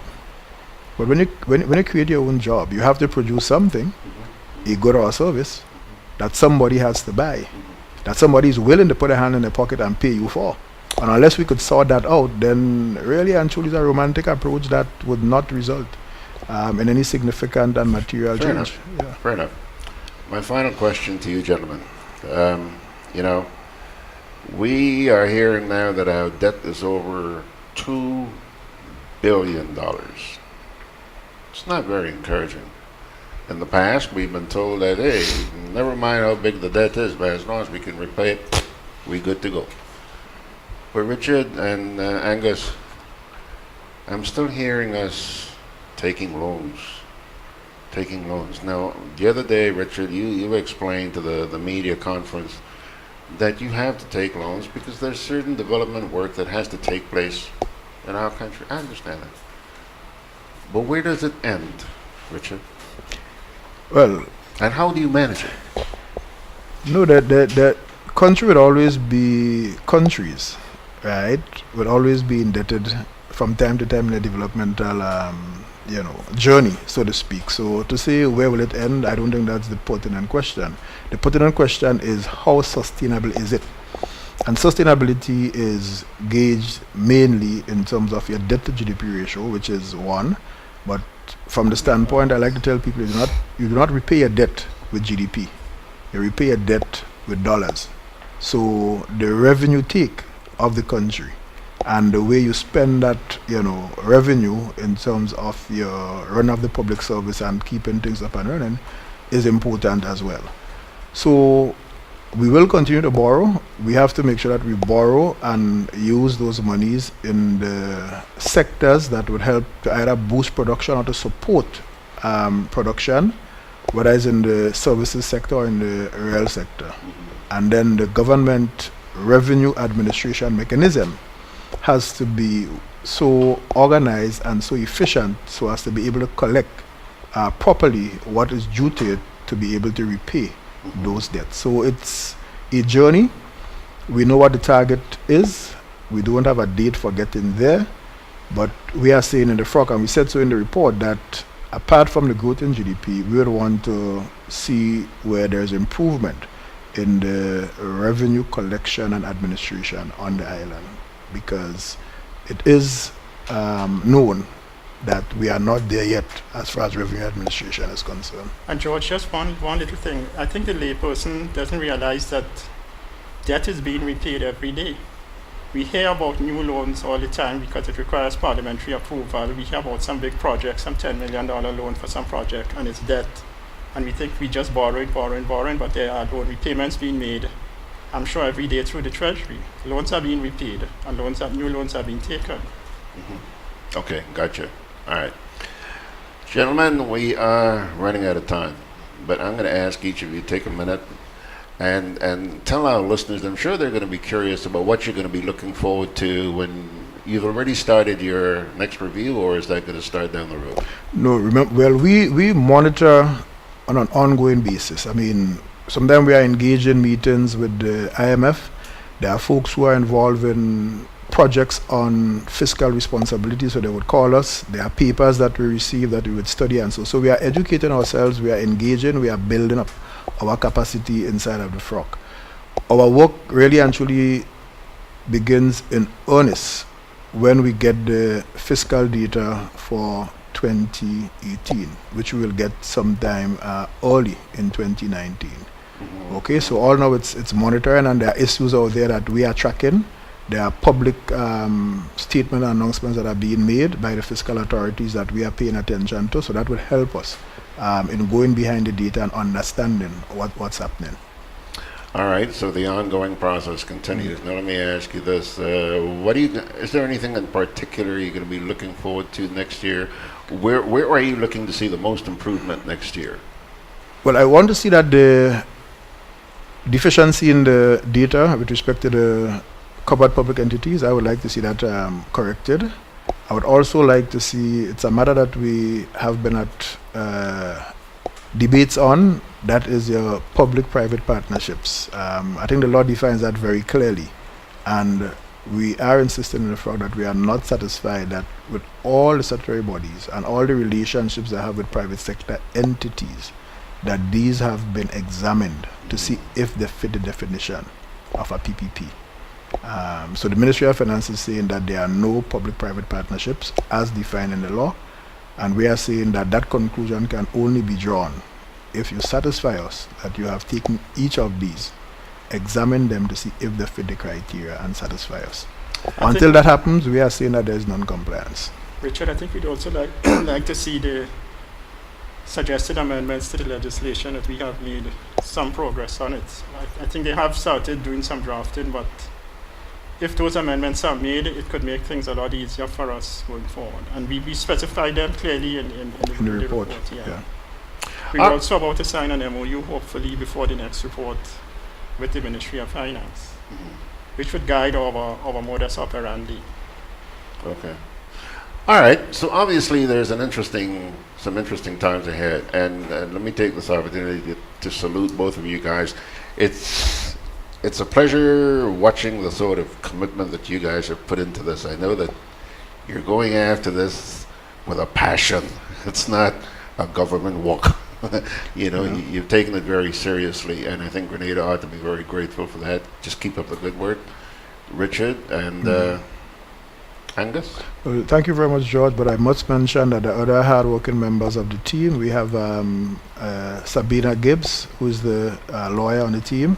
We have Mr. Asia Hayes, right, for public administration, and of course we had Zana Bernard and also Beverly Lugue, economists from the ECCB, and our secretary, hard-working secretary, in Ms. Michelle Millet, Mrs. Millet from PKF. So we are indeed a blessed team, and the cooperation from the Ministry of Finance, Dr. GRENADA and her team has also been very useful, helpful, and has strengthened us in doing this public service.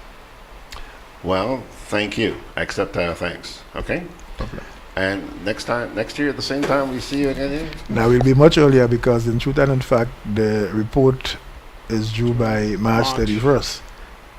But because of the election cycle, there were some delays. We got it in April, which is still within the legal parameters, and then trying to get the process going was a bit. But we want to be much more timely in our reporting to the Parliament, and of course to the media engagement, which should help with the transparency aspect of it. All right. Thank you. Folks, we've been talking with a couple of gentlemen here from the FROC. I am referring, first of all, to Mr. Richard Duncan, who's not only the managing director down at the Grenada Cooperative Bank, but he's also the chairman of the Fiscal Responsibility Oversight Committee, FROC, and his cohort, Mr. Angus Smith, who's a member of that committee. Thank you both for coming in and spending some time with us. Coming up next, Pilgrims, we're going to have a quick word with Mr. Ricardo Keynes Douglas. I don't know if we'll ever live long enough to see him become a member of FROC, but you never know. Thanks a lot, guys. Good to see you. So let's take a quick little break here, and we shall come on back. Grenada Market has now introduced the prime products to online shoppers in the UK via amazon.co.uk. Zebrapick, Nutmeg, Bourbonday and Mobiback are now available, with more products being added gradually. These products are shipped across the UK and Europe free of charge for Amazon Prime members and backed by Amazon's reputable customer service. Avoid international shipping. Buy in your local area. Amazon.com in the USA, Amazon.ca in Canada, and Amazon.co.uk in UK and Europe. GrenadaMarket.com. When you can't come to the island, the products of the island will come to you. Like a diamond, we continue to shine. 85 years, we stood the test of time. Our financial brilliance is all for you. 85 years of making dreams come true. Grenada, join Core Bank's 85th anniversary diamond celebration. Take out or switch to our diamond anniversary mortgage with 0 fees and a chance to win $18,500 for a home project, or get on vehicle loan, 100% financing on new vehicles, and a chance to win $8,500, or get a quick approval loan up to $20,000. Special terms and conditions apply. Check in branch and online for details. Welcome home. Grenadian General Insurance Company, strength and stability. Grenadian General Insurance Company, tell your friends, tell your family. We cover householders comprehensive, motor and even fire too. Contractors all risk burglary, public liability, professional indemnity, directors liability, and wait, we still have more. Come and find out more what you're waiting for. We are located on Scott Street, St. George's. For more information, call 440-2434. Tell everybody. All righty, folks, take a look at that bald head there. Take a look at that, huh? Look at that. Oh. Yeah. You were on TV? Yes. I'm on TV. You see, I'm from the old school. We're on TV, mommy. Hello. Good morning, Ricardo. Good morning. Very good. You shouldn't do that to me, man. You're losing a lot of the hair that don't have. I cut it this way. You cut it this way? It's a special cut. Shit. It's called way back. Wipe that smirk off your face, Ricardo. How are you, my friend? Very good. Can't complain. Listen, you got a band coming out this year? No carnival this year. Remember? Yeah. So and I said to you, I've never talked about carnival again after last year, the year before, because we've done this so many times. Well, listen, I tell you who's replaced you this year. You see these two gentlemen who are waiting to occupy these chairs. Mm-hmm. They've been taking a stab at Carnival. Yeah, for the last I've been couple hearing weeks. them. I've been hearing them. Yeah. Yeah. Anyhow, you're here for a very quick visit, Ricky, to tell us about something you got coming up. Let's go. Yep. Okay. We're doing it's a play of after Carnival, which is 17th, which is Friday after the Carnival, the 17th of August, and it's called Kidnap Love. It's a comedy, and it's going to be at the Trade Center on the 17th at 8 p.m. And it's a fun show. I mean, if you want to come and laugh, it's a nice time to come and just relax after Carnival, veg out, kick off your shoes, and just enjoy a nice meltdown with laughter. And it's a wonderful story about two kidnappers who, they're not really kidnappers, they're bumbling men who just, they're best of friends, and their daughter is getting married, but they don't have enough money for the wedding. So they decide they will kidnap somebody to get some money. And then they kidnap this fella called Mr. Touchstone, who is the richest guy businessman in town, right? But when they kidnapped the Mr. Touchstone, that same day that they kidnapped him, the wife found out that he was unfaithful. So when the kidnappers called for the ransom, she told them to keep him. so that's where the comedy starts. Some kidnappers vex now because the happy marriage, the happy ransom, right? So they become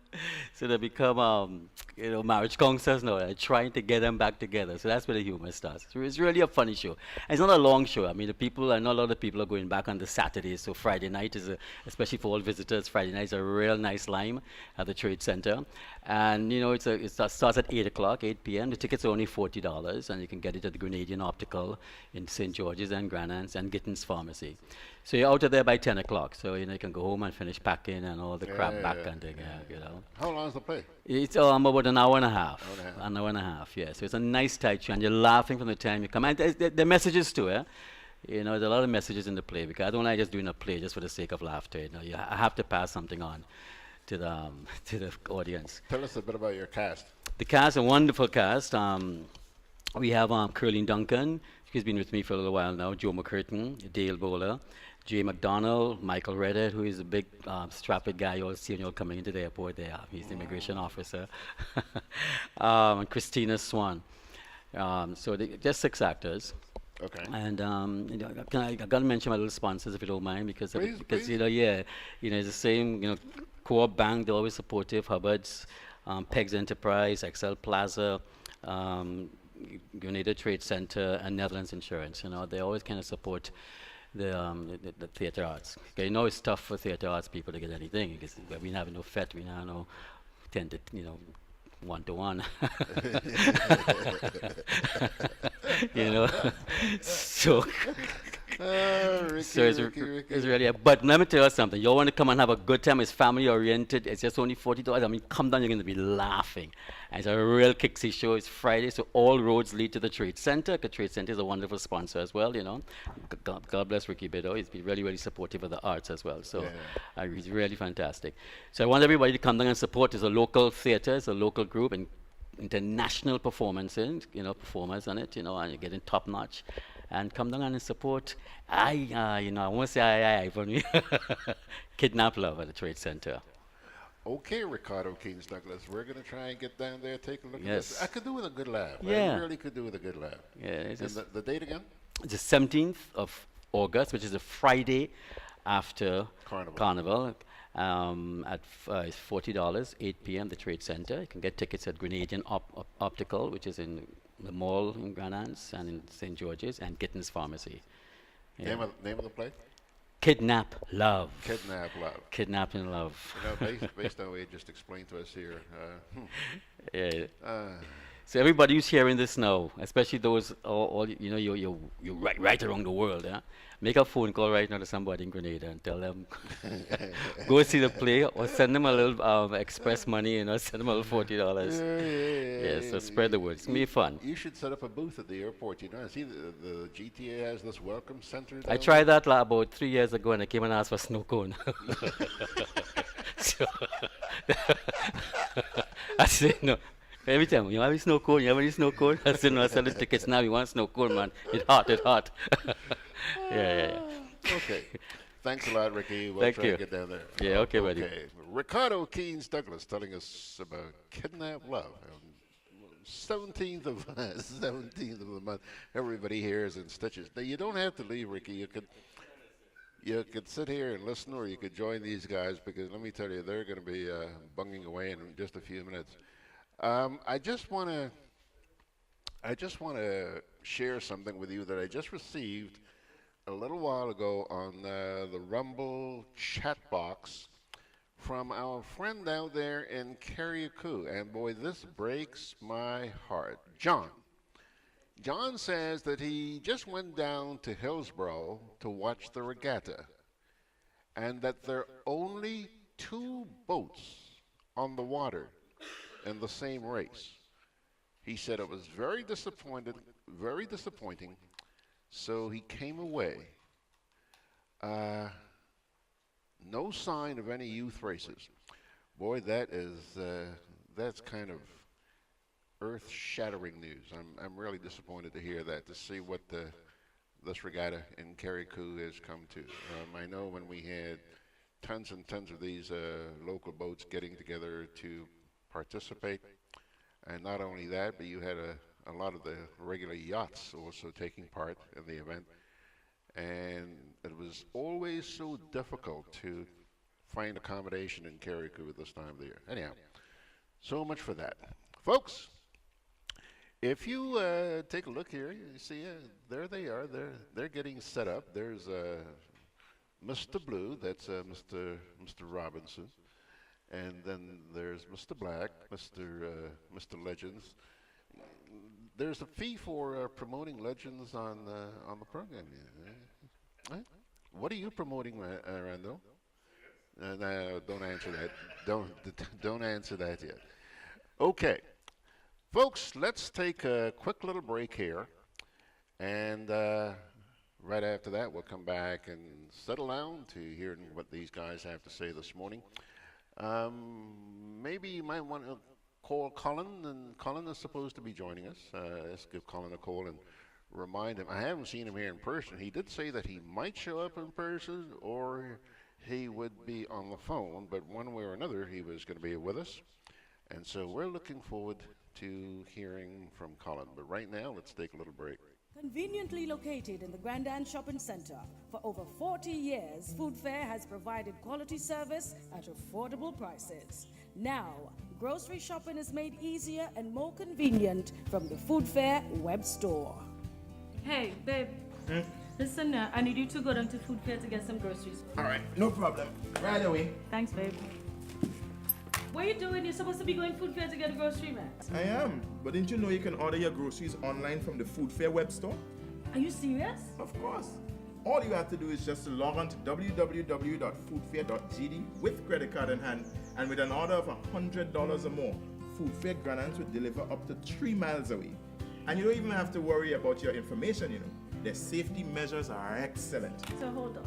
You just order online and Food Fair will deliver to you? Yep. Oh, baby, better hurry up and order, man. I already did. They should be here any minute now. Enjoy easy online shopping anytime from your home or office from the Food Fair web store.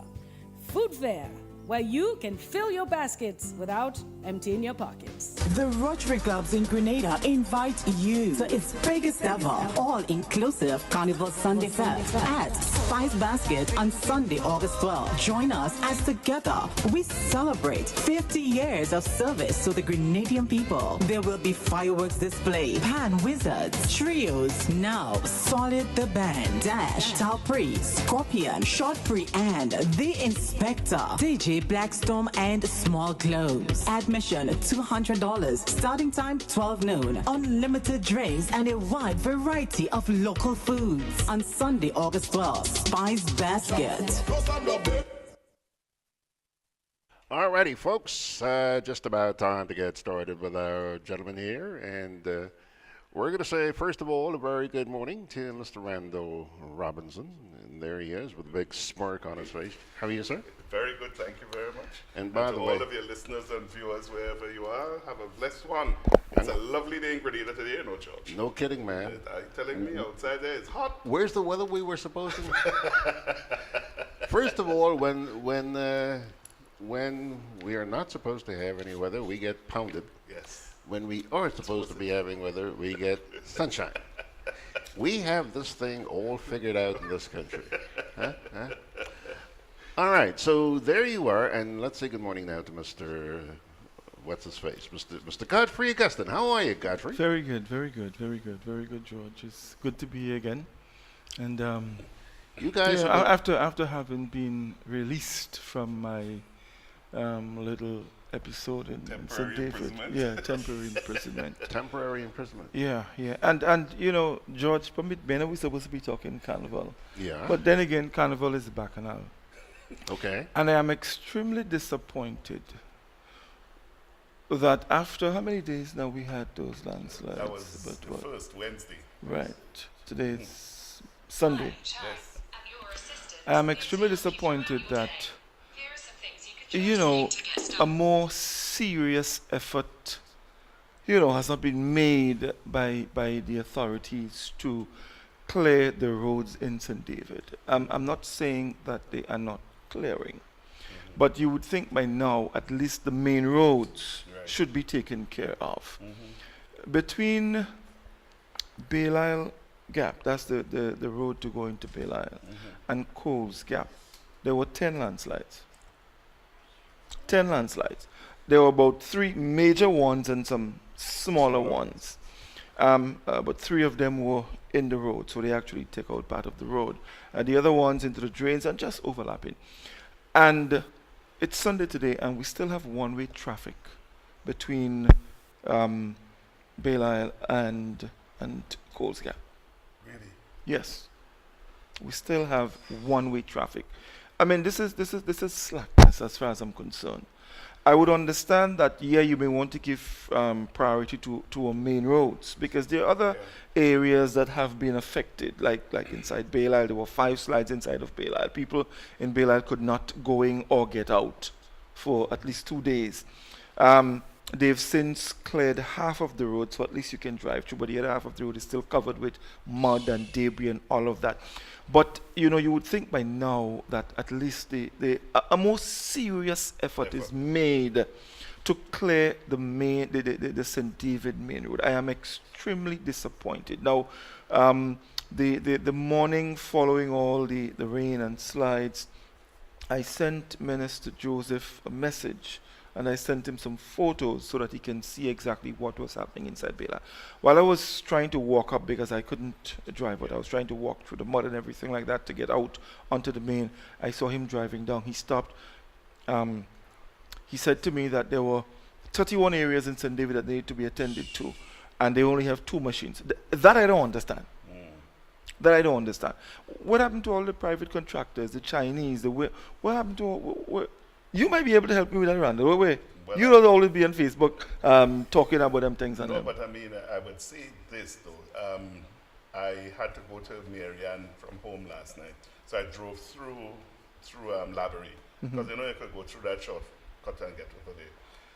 And there were about 4 or 5 landslides in Lavery. And there were 2, one big excavator and a bulldozer. 2 inside Lavery.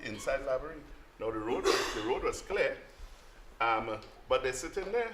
So I am surprised that you are telling me this. Well, I just passed one sitting in how you call that just after West Hall Estate there. What do you call that place going up inside there? No, just that bridge just after West Hall Estate, Lacaloom. I mean, I don't know if you pass that site to see the amount of debris and so. I mean, it is ridiculous. And there is one of those big piece of vehicle back up there, those excavators, whatever it is. And there's so much debris in the road. Well, and I don't. Where is our Minister of National Security, by the way? Is he on the island? Actually, I think it was last night I heard that he's on vacation. He's off island on vacation. That's just hearsay. I have not been able to confirm that. It's funny, you know, that usually when things like that happen in Grenada, our chief is usually on vacation or on a ship or some kind of thing. Let me talk about Carnival, George. I want to hurt my head with that. I mean, I'm just disappointed that the St. David's Road has not been. In other words, I wouldn't say. Well, let me change. I am disappointed that the most serious effort has not been made to get the roads cleared. And I would leave it at that. All right. Before you take a deep breath, count to 10. 1, 2, 3, 4, 5, 6, 7, 8, 9, 10. Okay. All right. Before we go any further, I am sitting here looking at some comments on Facebook. I don't know. I imagine that you gentlemen are both familiar with this lady. There's a note here from somebody named Claudette Joseph. You know? Yes. Claudette is saying, hey, George, you have all my favorite men on at the same time. Let's have an after-show party. Huh? I wonder which one of us is the favorite. The favorite. Are you going past that? Are you going past that? Are you going past that?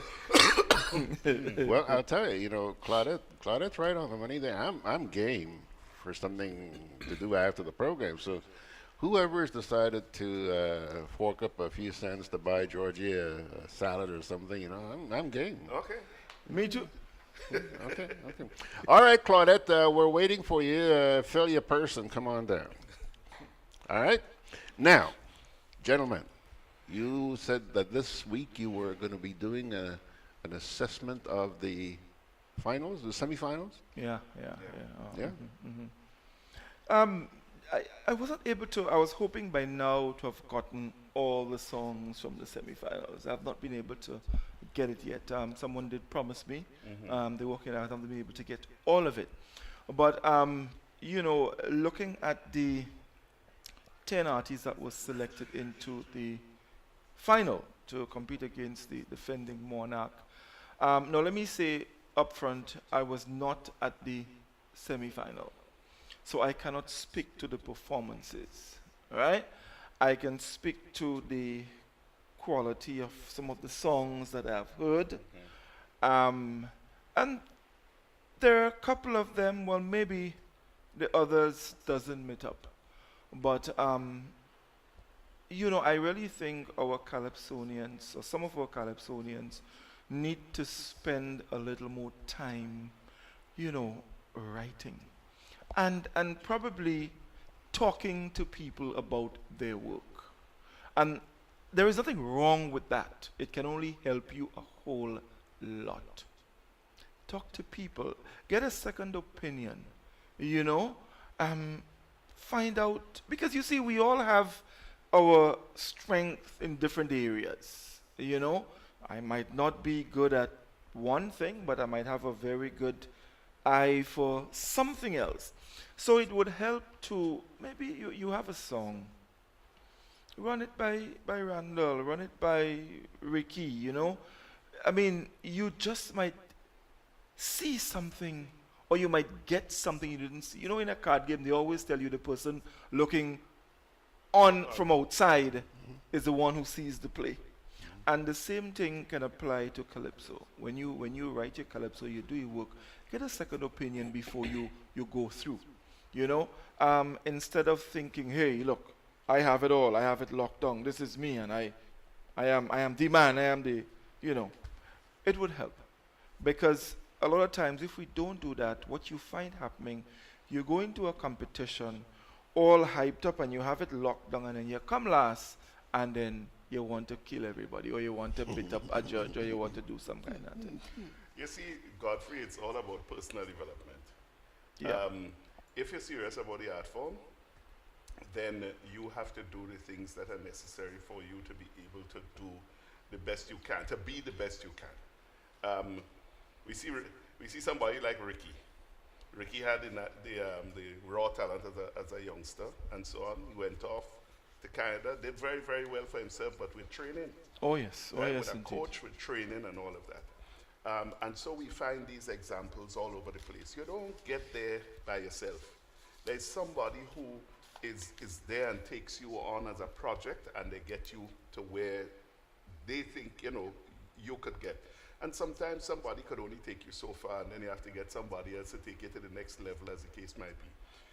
But how many of our artists have a coach? How many? They don't really have a coach, right? So they're not doing that. What they have to do for personal development, they need to get it done. And look, you know, we're talking calypso. You have in the calypso the criteria. And my mother will tell me the criteria are, I keep saying is, and she correct me for that, right? So because the criteria is plural. So the criteria are lyrics, melody, rendition, originality, and presentation. Now, based on what you just said, for lyrics, you have to have somebody take a look at that to help you, because lyrics, you know, you have to develop the theme, you have to tell a story, you have to put it in language that will capture the imagination of people who are listening, you know. Somebody can help you with that. Melody. Find some good musicians who, you know, could not only help you develop that melody, but also with your accompaniment and all of that is underneath there. So let somebody hear it so that they could help you. The rendition, that's your diction and your delivery and so. You need a voice coach. You need somebody to help you to be able to render, to render that song properly. Originality, well, the originality will come from your own creativity and so on. And you can get help across the board in those different areas, because, you know, you have a different idea and somebody will be there to help you.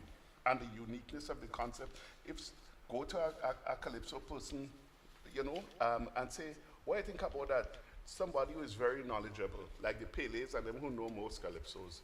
And so we'll tell you, here now, somebody sing that sometime in the past or whatever and think, so I think you should probably go in this direction or whatever, because they have this wealth of knowledge and they're able to help you.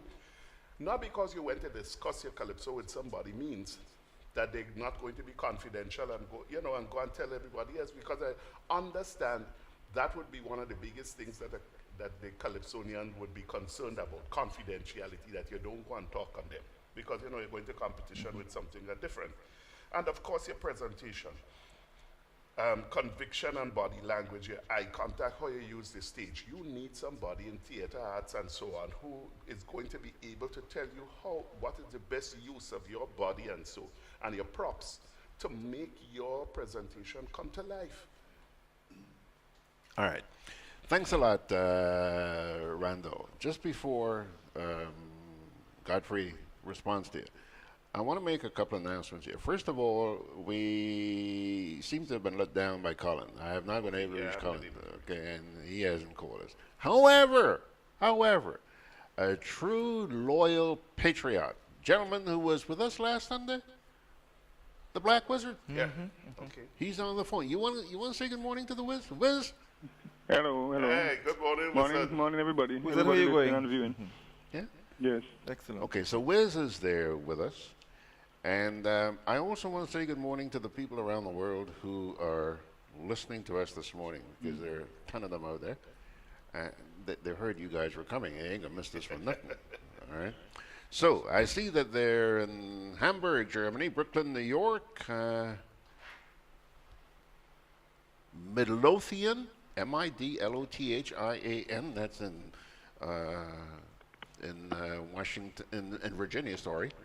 Ruislip in England, Enfield in England, Brooklyn, New York, Chicago, Illinois, Huddersfield in England, Fort Myers in Florida, Manchester in England, Roseau, Dominica, Wilde, Barbados, Montreal, Quebec, Fort Lauderdale, Florida, Scarborough, Ontario, Dealsdorf in Switzerland, Detroit, Michigan, Boca Raton, Florida, Toronto, Wembley in England, Streatham in England, Ruislip again, Hillsborough, Kayaku, Brampton, Ontario, Roseau, Dominica, Center Reach in New York. Never heard of that one before. Hello, Center Reach, nice to have you. Jacksonville, Florida, Brooklyn, New York, Wanstead in England, Woking or Woking in England. Godfrey, Woking or Woking? Actually, I'm not sure. I don't know. These English, Well, the pronunciations of some of these. He told me before, John in Carriacou. Okay. He's from England. Okay. And he told me before, I can't remember. But just you watch, there'll be an email coming in momentarily. Yes. Okay. Yeah, Wanstead again in England. Etobicoke, that's in the Toronto area. Scarborough is with us. Dalmally, Dalmally, and we're going to hear from John on this one too. He probably say it's Dalmally, Oh, yeah. because this is in England. Walthamstow, and that's in England. Pickering, Ontario. Scarborough, Ontario. Brooklyn, New York. Miami, Florida. Markham, Ontario. Miami, Florida. Toronto. Roseau, Dominica. Skipping through a lot of these. Manhattan, New York. Newark in New Jersey. Markham, Ontario. Cashleton in England. Or he'd probably say that's Cashleton. Anything I say, it's wrong. It's wrong. Just as long as we understand that. Virginia Beach in Virginia. Boynton Beach in Florida. White Plains in New York. Bowie in Maryland. West Palm Beach, Florida. Jamaica, New York. All Saints in Antigua, Barbuda. St. John's, Antigua, Barbuda. Toronto. Brooklyn. A lot. The whole mob in Brooklyn's here this morning. Anyhow, thank you very much, folks, for joining us. I guess since I have the microphone, I'd better just take a little break here. And we'll come back with our guests right after this. Conveniently located in the GRENADA Shopping Center, for over 40 years, Food Fair has provided quality service at affordable prices. Now, grocery shopping is made easier and more convenient from the Food Fair web store. Hey, babe. Listen, I need you to go down to Food Fair to get some groceries. All right, no problem. Right away. Thanks, babe. What are you doing? You're supposed to be going Food Fair to get a grocery, man. I am, but didn't you know you can order your groceries online from the Food Fair web store? Are you serious? Of course. All you have to do is just to log on to www.foodfair.gd with credit card in hand, and with an order of $100 or more, Food Fair Grenans will deliver up to 3 miles away. And you don't even have to worry about your information, you know. Their safety measures are excellent. So hold on. You just order online and Food Fair will deliver to you? Yep. Oh, baby, better hurry up and order, man. I already did. They should be here any minute now. Enjoy easy online shopping anytime from your home or office from the Food Fair web store. Food Fair, where you can fill your baskets without emptying your pockets. From renewable energy programs to energy-efficient LED streetlights and electric cars, GRENLEC is playing its part in increasing efficiency in electricity usage, investing in new technologies to minimize costs, decrease our nation's dependency on fuel imports, and reduce pollution is just part of what makes GRENLEC a good neighbor. For more information, visit grenlec.com. Alrighty, folks, back with my guest on the left there, Mr. Randall Robinson. On the right, Mr. Godfrey Augustin. And on the telephone, Mr. Wizzy. I love calling him the Wiz. Black Wizard, Elwin McQuilkin. Yes, I wanted to ask Wizard a question. I mean, just to kind of dive a little bit, Randall. Wizard, at this stage, we're getting ready for the march, right? It's what, 7 days away? Mm-hmm. What is going through the mind of the Calypsonian right now? That is the Calypsonian in the final, going to compete at the march. Well, I think what would occupy his mind most about is what kind of props. I don't want to use the word presentation.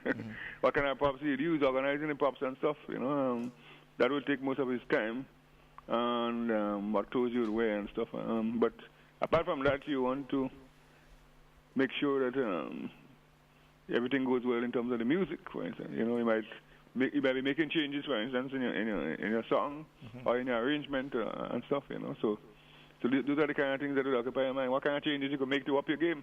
Right. You know, and make sure that you have a proper rehearsal, and that when the night comes, that you'll be concerned about not having any hitches. You know, in your presentation on the night. Any chance you might be thinking Well, I mean, in this final, for example, you have what? We have 3 former monarchs, yourself being one of them, and of course the defending monarch, Usman Kelly. You also have what? Papa Jerry, Sour Serpent, who's been in second position on more than one occasion, always a contender. Messenger, Baraka, a young man who's doing quite well. Big J has come as high as 4th, I think, in the competition. Sheldon Douglas has come as high as 3rd in the competition. Innocent, he's been knocking on the door, and finally he was able to get in this time around. And of course, Rootsman Kelly. When you look at that cast wizard, you know, and you sort of throw your mind on the Marsh Granite. As an individual, as a Calypsonian, in the final, what are you thinking? And I know you have all your props and all of that, but you're looking at the rest of the Calypsonians who will be competing against you. So, well, the truth is, my answer might be what you're looking for, because after this might be about 30 times since in the finals, right? So, so it doesn't bother me right now what position I come. Okay. You know, so from that standpoint, again, maybe this might be controversial. Well, looking at the history of judging, for instance, especially when it comes to me, I don't have any great expectations of anything. So that's my personal thing, you know. But apart from that, maybe in the earlier days, for instance, I would look at the feeler, as you rightly say, and see, I mean, who you think are your main contenders, right? And then you try to up your game probably to see how you could outdo them, because you'd have heard them before, right? But at the same time, this is not a contact sport. You know, each individual does his own thing. I mean, in his own time. That is given on the stage. You're not on the stage altogether. So the strategy, so you can't really work out too much of strategy in terms of what you do as to get an advantage over somebody else. If for instance, after you have dips, for instance, and you might want that could affect whether or not you want to come with some pecan. Okay. Depending on who you're singing before or who you're singing after, you understand? But for me personally, I might even come with no props, for instance. And let me tell you that. I come to get the message across. Right. And to enjoy myself and to entertain. Basically, that's my objective. So I don't really have confidence in the judging system. So let me tell you that again. So I go in there and do my best and enjoy myself and entertain people and get a message across. Right, I understand that. Randall, let me just come to you. Wizard mentioned Pekong. How we, as a former judge, how effective is a Pekong in a competition like this? Let me tell you, Pekong has to be used in. Remember, you have a team and thing, eh? You have a calypso you're singing, and if you could weave the Pekong to work with what it is you're doing, your team and so on, in your song, it might help you. But to say that you're getting more marks for Pekong is not so. If you don't do it right, you can lose marks for Pekong because you deviated away from what it is you were doing, right? So the Pekong is more or less for the entertainment value for the crowd. And so, but in terms of it impacting, and I would bring, you remember that Sour Serpent presentation when Sour Serpent at the end, he finished his song brilliantly done, and then he decided he wanted to go into some Pekong. And for want of a better word, messed it up. And I think that would have hurt him a little bit in terms of marks and so on. If you're not comfortable with it, leave it alone. If you're not, less is more in these circumstances. If you're not a good Pekong artist, and can't make the thing fit into what it is you're doing, leave it alone. It's not going to hurt you. But a man in a final, he comes with a piece of Pekong. I mean, he hits. Let's say he hits another artist, probably had a main contender, and the crowd rose. How does that influence the judge? Do you see anything on the score sheet mark crowd response? We ain't talking about the score sheet, we're talking about the judge. No, well, I am saying we're talking about the judge. I am the judge, and I don't see nothing for crowd response on the sheet, on the judging score sheet. So I can't give you no marks. Now, if somebody else want to give you marks for that, I don't know where they put it. You understand?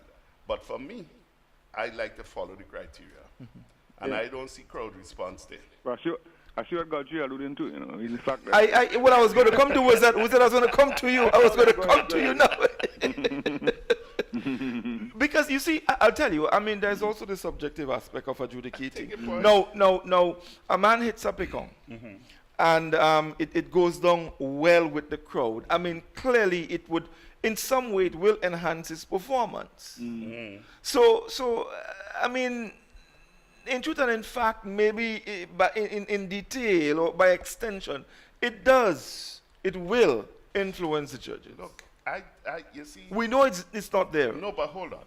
You say about the presentation, but look on the score sheet. You see anything for you see rendition, not so? Presentation down here is conviction. No, I said performance. I said performance, yes. Well, yes, but the performance will be a combination of rendition and presentation, right?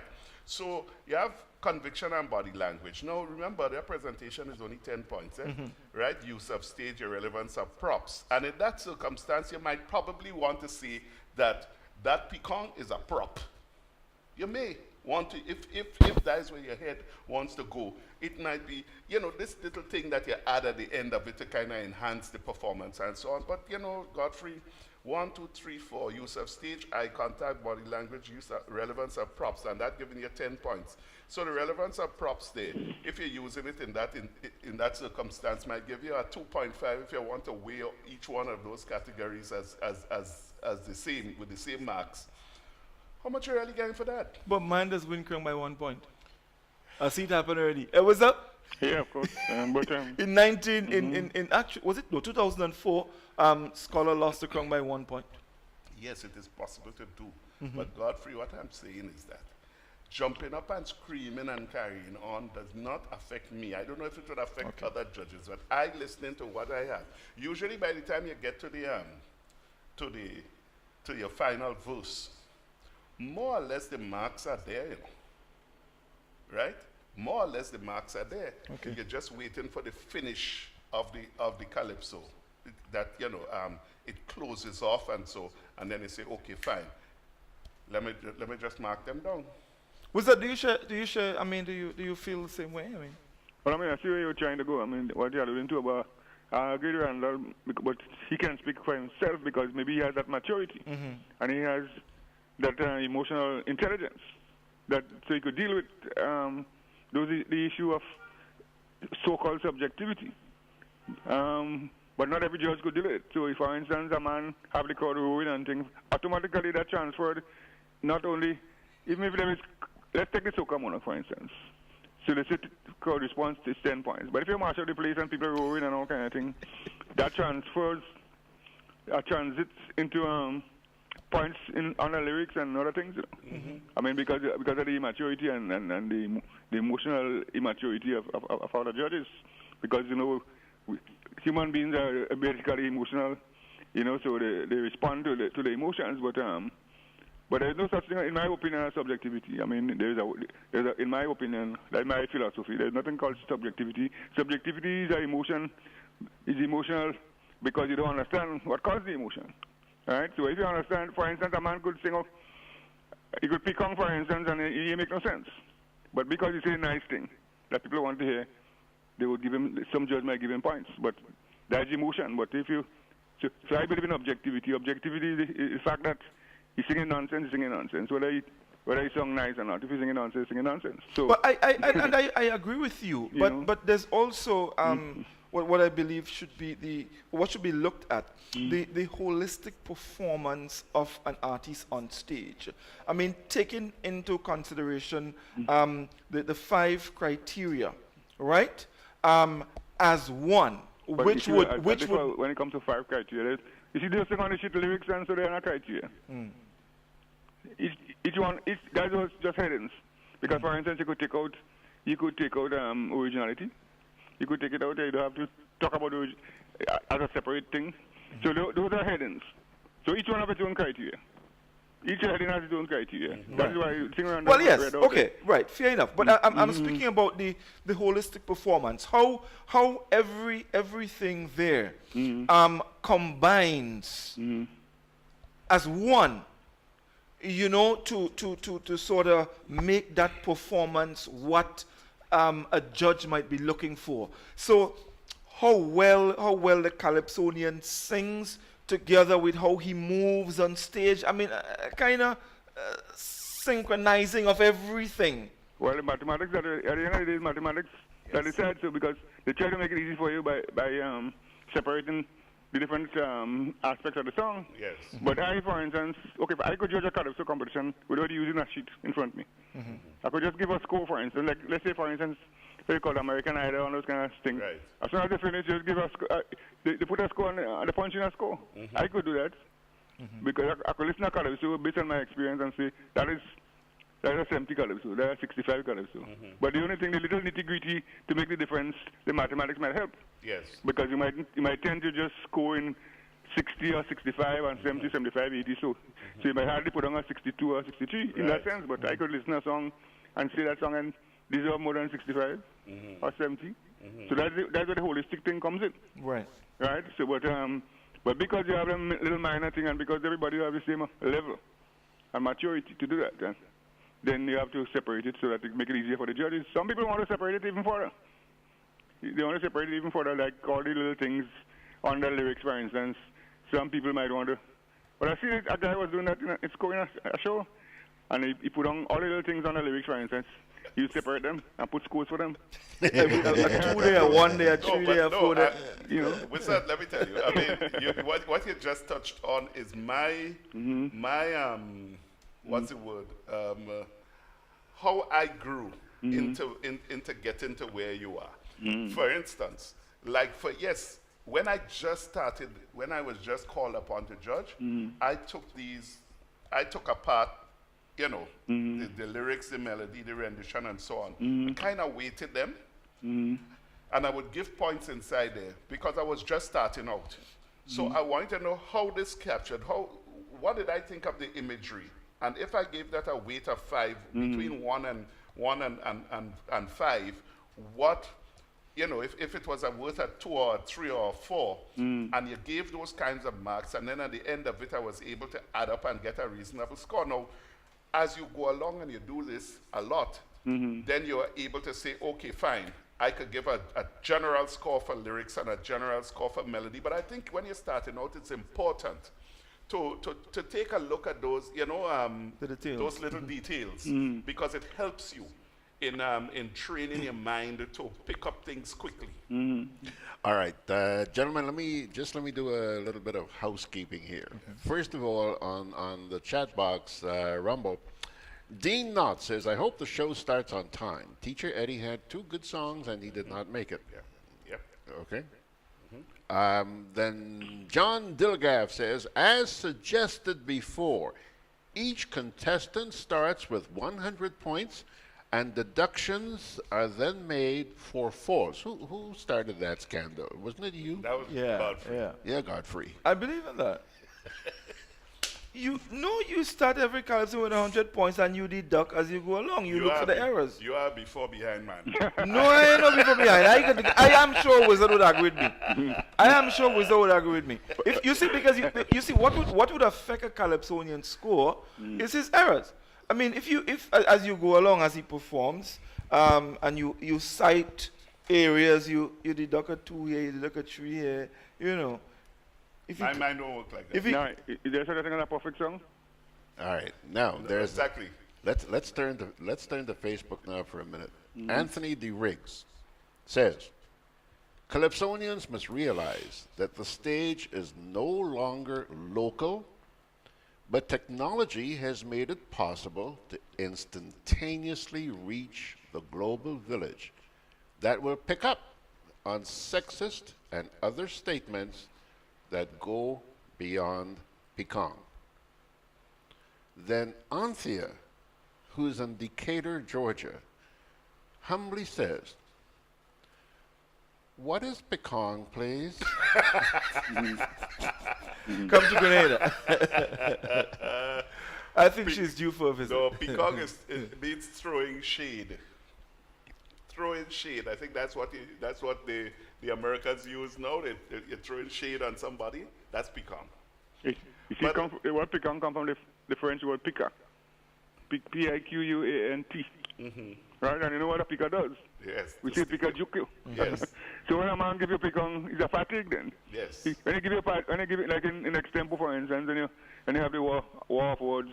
Yes. When a man give you a sing on you, he's supposed to prick you. Exactly. Emotionally. You understand? So you must feel it. Like when I pick a juke, as you say. You understand? That's where it's coming from. Thank you for that explanation, Wizard. I'm sure the lady is enlightened now. With respect to the gentleman who spoke about this Calypso and a worldview, let me say this. Calypso is very parochial. It has always been parochial. Yes, so the world has become we have become a global village now, and so on. But for Calypso, we still stick to our little villages.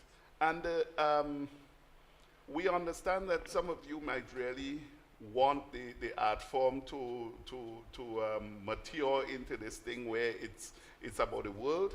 Well, we like it, at this juncture, we like it the way it is. Very parochial, right inside it, dealing with the issues that affect the villagers, so to speak, in the geographic space that you are in.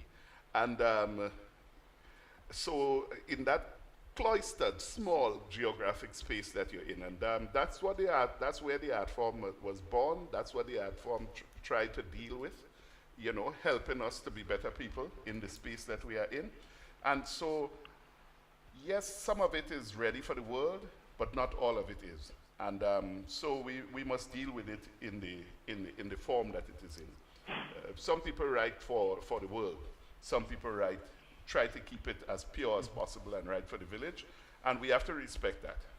So what might appear to be sexist and racist sometimes, or leaning to abuse and all that kind of thing. So par for the course in Calypso, in that kind of raw form. We are maturing as a society, and you would find that the Calypsonians too are maturing, so that you will see those changes coming forward. But removing it from where it originated is going to make a mess of it. Yeah, by the way, Randall, Anthea says thank you. You're welcome, Anthea. She used to say that to Wizard. He gave you the whole history. Yeah, I want to support Randall that because Calypso is primarily for the local audience. So, as a matter of fact, if you have a Calypso competition in La Ligue, for Calypsonians in La Ligue, and a man should sing about the priest in the community, and he could win the crown. Yes. You understand? And you could sing about the IMF, and he sing about the priest in the community, he could win the crown. Exactly. Yes. You understand? Yes, indeed. Yes, so indeed. It's not because I'm international that means I'm better than him. So and then you see, I believe in the world is a global village. I mean, who says that? I never hear Grenadians say that. Other people say that. But if it's a global village, I don't want no one world culture, because ours would be wiped out. Ours would be wiped out. You'll be somebody else imposing their culture on the whole world. So, and that is why other people come to Grenada to study Calypso. Why they come to study it? Because it has local, local standing in that they want to find out where this thing is coming from. So we can't get rid of our local culture because they say the world is a global village. That is a ploy, really. Yeah. That's a ploy. Yeah. No, I agree, because Calypso is something. You can, for example, one should be able to, let's say 20 years from now, listen to, let's say, a political commentary and be able to paint the picture of what was happening in Grenada at the time when the Calypso was done. And this is what Calypso should be. And so the whole thing about global village, I agree with you guys. There are issues that should be addressed, and Calypso should stick to that. Stick to that. When you listen to, for example, Sparrow's Congo Man, I mean, you could sit when you actually close your eye, and you could see Sparrow's behavior. Yeah. and that's the mark of an excellent calypso. You know, when you listen to Wizard, one of my favorite Wizards calypso, and Wizard I still wanted, Mass in Parliament. Oh yes. When you listen to Mass in Parliament, you can actually sit down there and see and understand what he's talking about. Yeah. And that's the mark of a good kaiso. Not just somebody just decide to take about 10 different things and pack it in one thing with some music and call it calypso. No. Yeah, you remember Explainer? It must make sense. You remember Explainer with in Parliament that kicks in? Well, exactly. That kicks in all the time. And, you know, and all these images come back to you because it makes so much, you know, the good writer is able to paint a picture. When we talk about the imagery in lyrics, they're that mental picture. But the way he's able to describe a forest or a cliff or even a room or furniture in a way that you are able to, through his words, perceive exactly what it is he's talking about. You could actually make that, see that picture in your mind. That is what we're talking about when you paint these pictures with lyrics. This is where you need help with writing, because your writing must be descriptive. They must be able to tell you exactly what it is you want to talk about. You're talking about, and so that the reader is with you all the way through. Well, I mean, look, I said that last week, and I'm sure Wizard is familiar. Chalkless has always said that a calypso is an academic paper. Yeah. When you listen to it, it must make sense. You must be able to understand exactly what the calypsonian is talking about.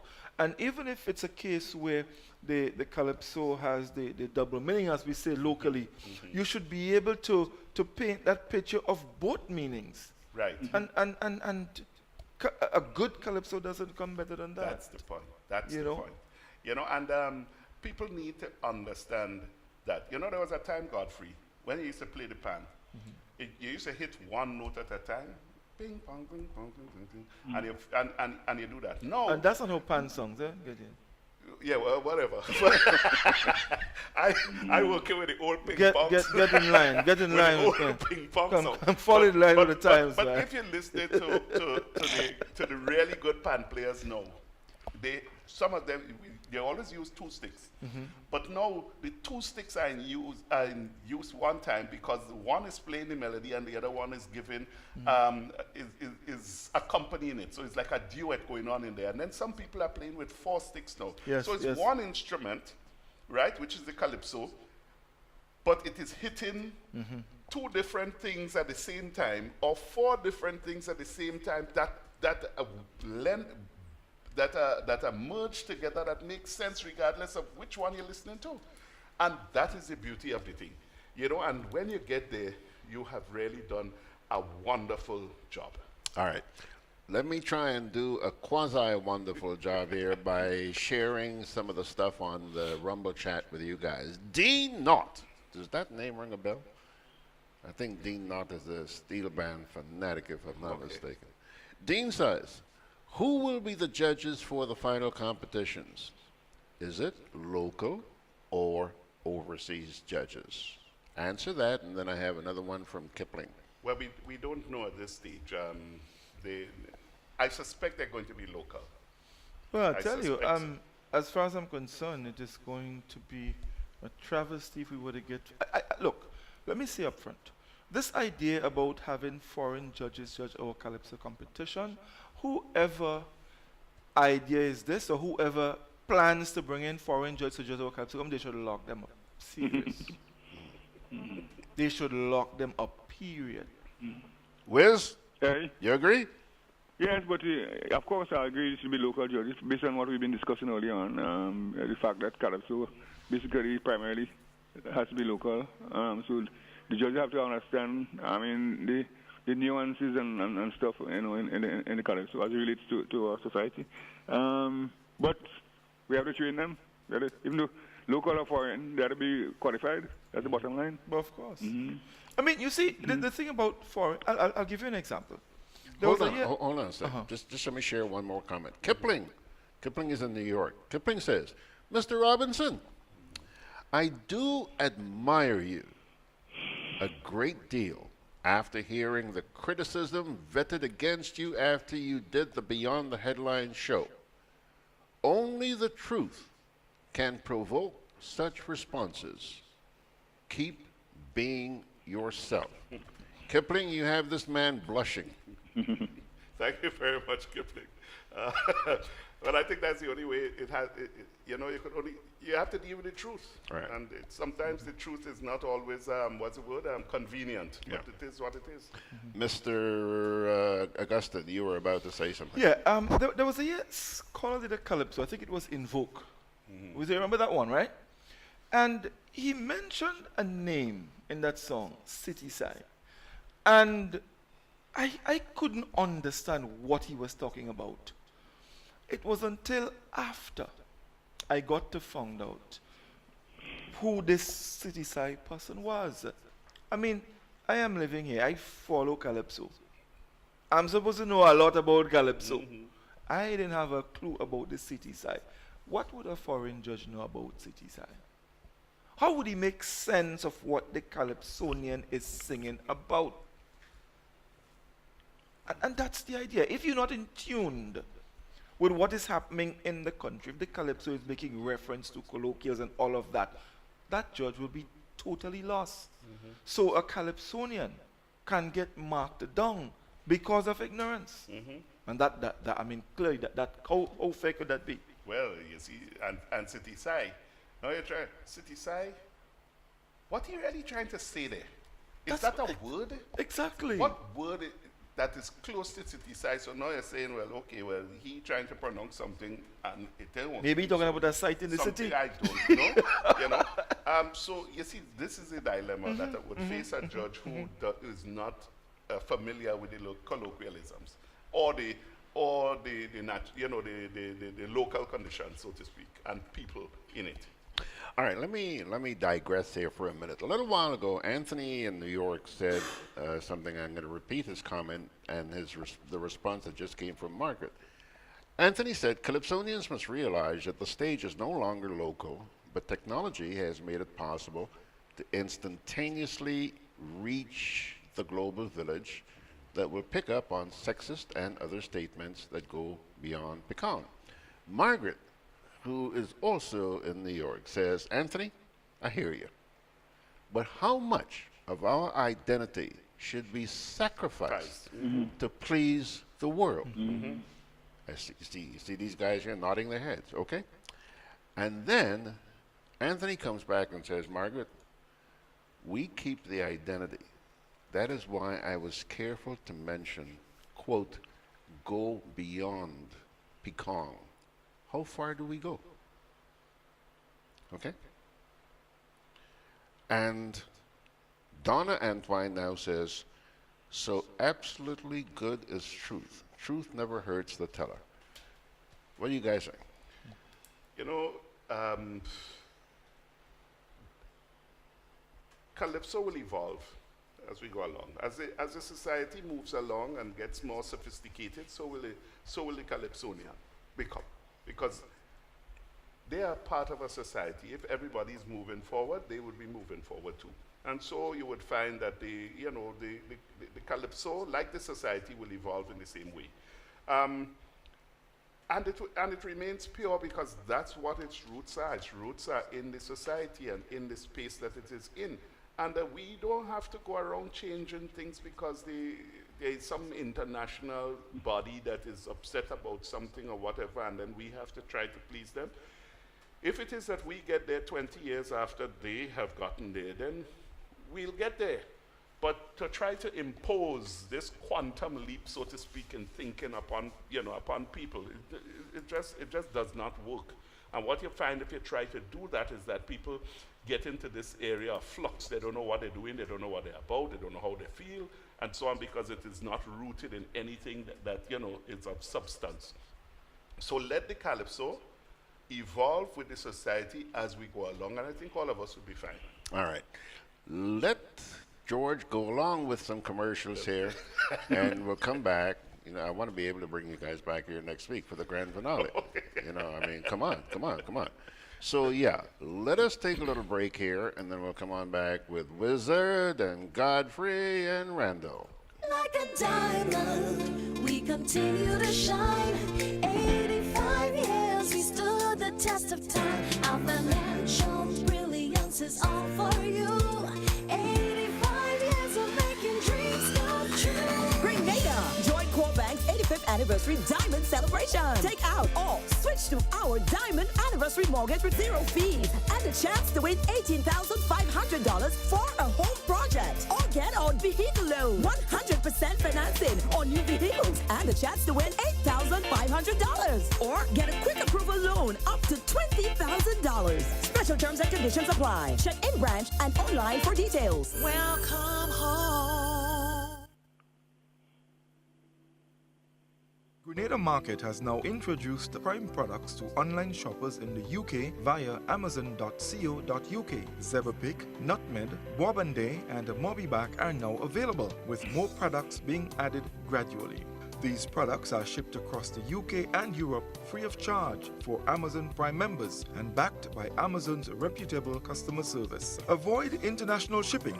Buy in your local area. Amazon.com in the USA, Amazon.ca in Canada, and Amazon.co.uk in UK and Europe. GrenadaMarket.com. When you can't come to the island, the products of the island will come to you. Alrighty, folks, we are back with these two young men here and the old one on the telephone. Elvin? Yeah. You don't mind me calling you old, do you? Well, if you're old, you're old. If you're old, if you're old, you're old. That's yeah. Now, I'm glad when I was born, you know. Pardon me? I say I'm glad when I was born because if a child that wasn't born when I was born would not have been me. Exactly. Exactly. I mean, that sounds so. So you have something for next year. Wow. Anyhow, guys, just let me say this. I still haven't seen Claudette, you know. I tried to talk Claudette into taking us all out to lunch, and she suddenly just vanished into thin air. She's on her way. She's probably on her way. Oh, she's on her way. Yeah, I have a By the feeling. way, just let me say this to viewers on Facebook. We've had a quasi-okay morning. I understand that the signal has remained on Facebook this morning. It's fine from that point of view. But from what I'm seeing here, you guys, sometimes at certain times, you get very jerky reception. But in any event, once the program is through, it's going to be up on the Facebook website. No sweat. Everything's going to be hunky-dory. And just to make Margaret happy in New York, Margaret always likes me to tell you folks to like. So please, folks, like the program. Like the program. I've shared it already. So. Oh, you shared it already. Okay, gentlemen. So who's going to take it from here? I wanted to sort of go a little bit now on the actual product. I mean, the March Gras next Sunday, and the semi-final took place last Sunday. We had 2 weeks. The results were announced on the night, and it pains me. It pains me that the Spicemas Corporation do not think it is important. Well, I know they don't like all the thing, but they don't think it's important. I mean, you have the list of the finalists: Scholar, Papa Jerry, Soursop and Black Wizard, Messenger, Keturah, Baraka, Big J, Sheldon Douglas, Innocent, and of course the defending monarch. And you don't think for once it's important to put a nice little promotion together on television to encourage people to come. We have 3 former monarchs in there. We have talented Calypsonians. What is Spicemas doing? I mean, come on. Wouldn't it be nice to have a nice add-on? I mean, we see all kinds of ads being advertised. I mean, they have ads advertising some artists and even coming for show. Could you imagine that? We have a problem, you know. None of these artists and them, we don't have a problem with none of them not coming, you know. Exactly. We don't have a problem with none of them not coming because all of them here already. Why can't we do something? I am sure they can partner with I mean, come on, you have people you can partner with, put a nice little ad together, put it on TV, encourage people to come on out and support.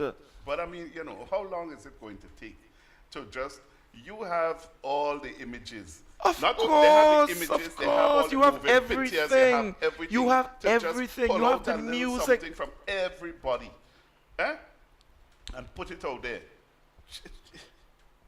A second and a half I don't understand. I don't understand. I really don't understand. What is so difficult? What is so difficult? Yeah, and I had to talk to Scholar to do a kaiso for me. I find a nice way to do a kaiso. They don't like kaiso. But, but Godfrey, you're so right. And what we have seen of Dimash Gra over the last few years, we seen diminishing numbers, the numbers of people attending. And to tell you the truth, last year, it bothered me in a kind of way because we almost had a boring show, last year.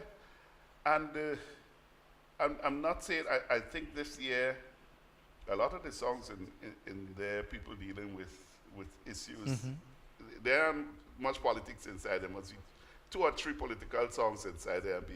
Beyond that, it's made for the world and sexual abuse and so on of children, which I think is important.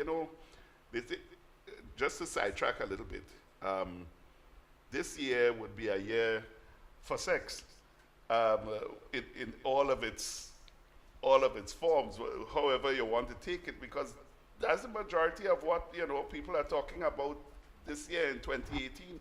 Most of it being, of course, sexual abuse. And we really had a rough year last year, 2017, and let's say 2016 when it started, and and there's this movement up of people highlighting sexual abuse of women and children and so on, across the board.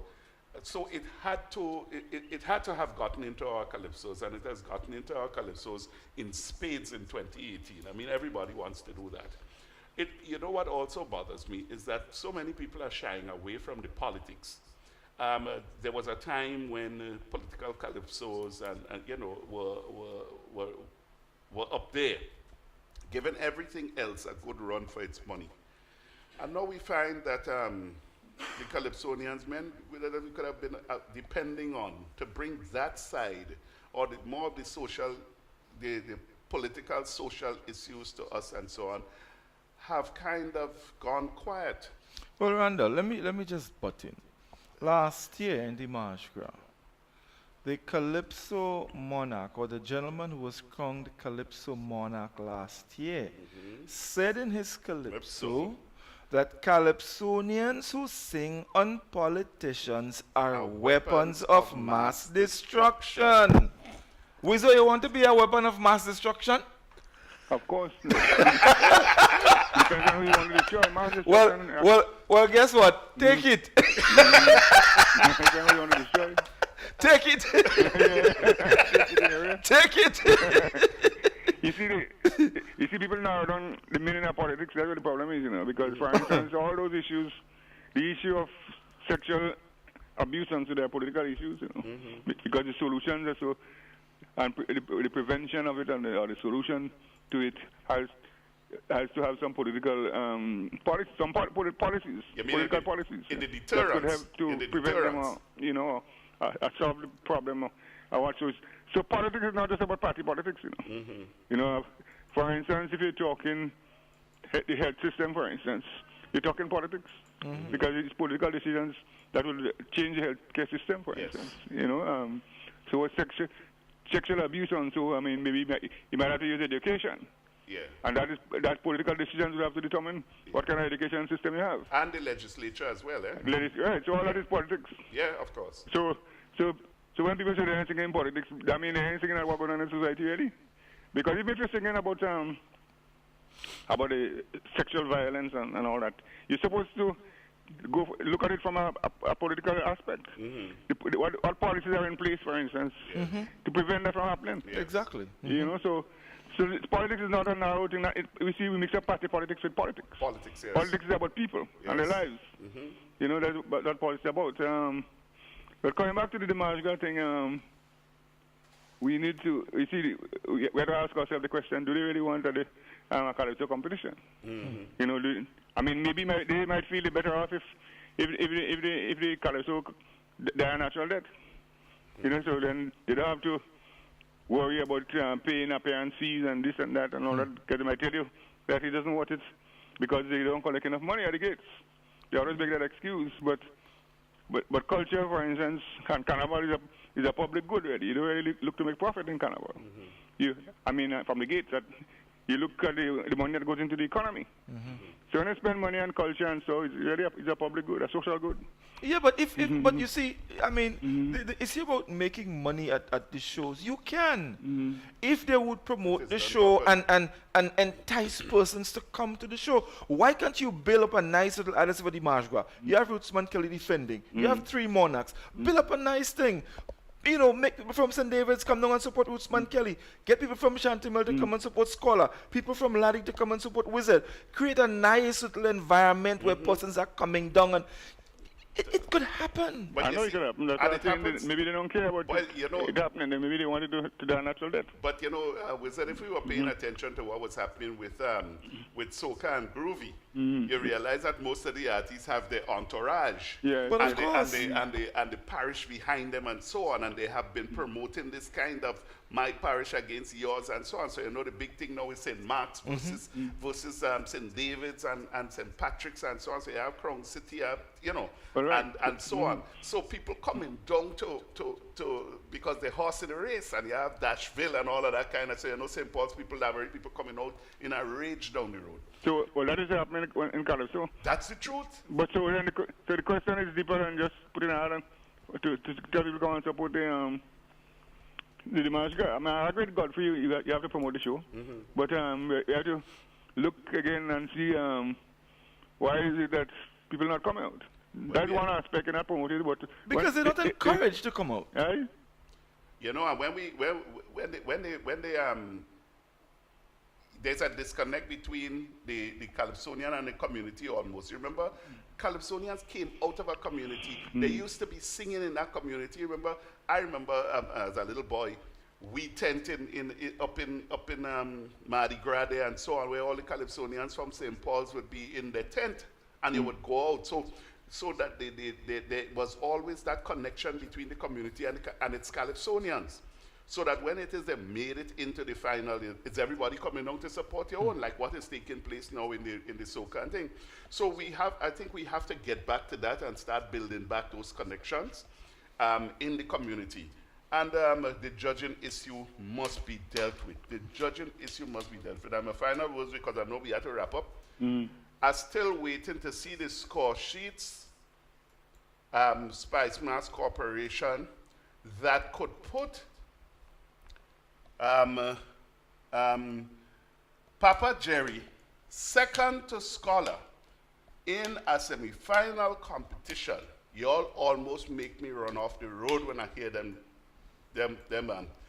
results. With 4 points behind Scholar, in front of our Serpent and Wizard and Messenger and everybody. Really?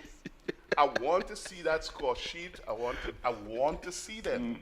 I think this is a national disgrace, and I'm not, and I'm still being euphemistic with my words there, because that was a travesty. And somebody has to be held accountable for what went on there. Let me tell you, I had to judge a competition on Friday up in Grenville. There were 10 participants, there were 3 judges, and I was able to manually prepare the results within 6 or 7 minutes of the final artist. Just doing it in my head and writing down and coming up with the results and so on. And then, of course, the final thing probably took another 10 minutes. Everybody had to sign off and check back and so on. That was without any kind of electronic aid. In my head, boom, boom, boom, we get it done, and that was it. It took 45 minutes to get results on the night. With all kind of quarreling and hands flinging all over the place. I didn't know that. I didn't see that, so I can't talk about that. You heard the minister's excuse? No, I didn't hear it. I think he gave an excuse, say not, can't remember exactly what he said, but he was saying something different to what people observe. Okay. All right. Well, I'll tell you this, Gentlemen. there is a simple solution to all of that. Whenever we faced with these problems, if we want good judges, all we have to do is whine. What else we need? I guess I want the road in St. David clear, so when I go up there, I go whine. Anything I want to happen, I go whine. Have a good afternoon. Thank you. Gentlemen. Let me say thank you very much to you, Godfrey. By the way, there's somebody who posted something here a little while ago. Somebody named CJA Grenada. CJA Grenada. Sure. Godfrey, this type of promotion seems only fitting for the Queen Show. You were talking about something a little while ago. Yeah. Yeah. Then, now, these people are really confusing me this morning. There's somebody named Andrea STBMITCH. Right, okay, yes. You know that person? Yes, I know that person. Okay.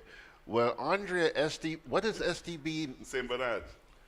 Andrea St. Bernard Mitchell? Yeah. Okay. Hi, Andrea. Hello, Andrea. Hi, Andrea. Okay, Andrea, you can wave at them. She says that used to happen back in the day. Flying Turkey, Smoky, Laborie, St. Paul's, they're in droves. Shane Aben. So you know what she's talking about? Yes, of course. All right, see, I'm Godfrey, I'm the odd man left out of this. Wiz! Hey. Hey, bro. Yes. Thanks a lot. Always there when you need him, man. You're Always welcome. there. He's a great guy. Right. Good luck, my friend. Thanks. Bye. Have a great holiday. All the best. Okay. All the best to you, sir. And that's going to put a wrap on it. But before I go, as we always do, we do have one parting reading from the Holy Scriptures. Mark chapter 12. Verse. By the way, before I start the scripture, you guys aren't telling me what you're coming with next week? Huh? Next week, Well, next week Sunday is Rotary Fed, but Carnival Fed. So does excuse me? No. When we leave here. When you leave here? Yes, Yeah, when we leave Fed here, start at 12. Yes, it's Rotary Yes, Fed. when we leave here, we go in Rotary Fed. Oh, okay. Yeah. Spice Basket. But we're talking Calypso next week. Oh, we're We'll be talking Calypso. talking- Yeah, yeah, talking we'll Calypso talk next Calypso week, next yeah. All right. Hey, Wiz. No, Wiz I gone. think Wiz gone. Okay. Yeah. Wiz had the wine. Yeah, you had to go and get ready. Yeah.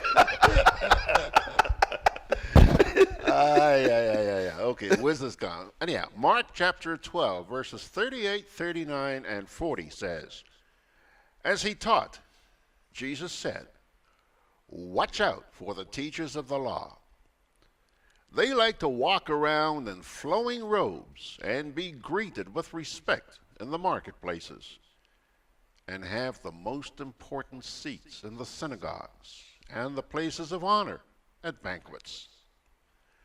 They devour widows' houses and for a show make lengthy prayers.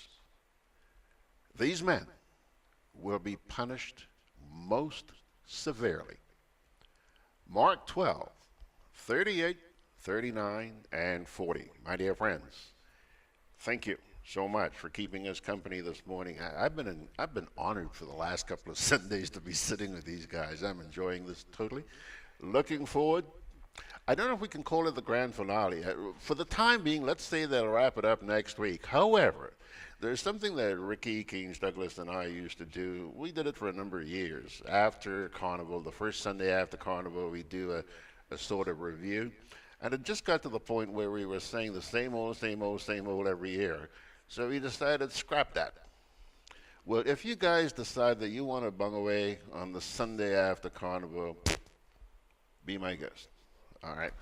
Thanks a lot, folks. This program is going to be rebroadcast this evening at 6 o'clock right here on GrenadaBroadcast.com. Should be up on Facebook momentarily as well as YouTube. And we certainly hope you had a good time this morning.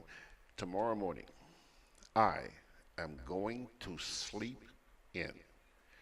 Don't expect me to be sitting here at 7 o'clock with no chime update. Nah. Georgie's going to try and get some sleep. Thanks a lot. You have a great weekend. I'll see you on Tuesday morning at 7 o'clock.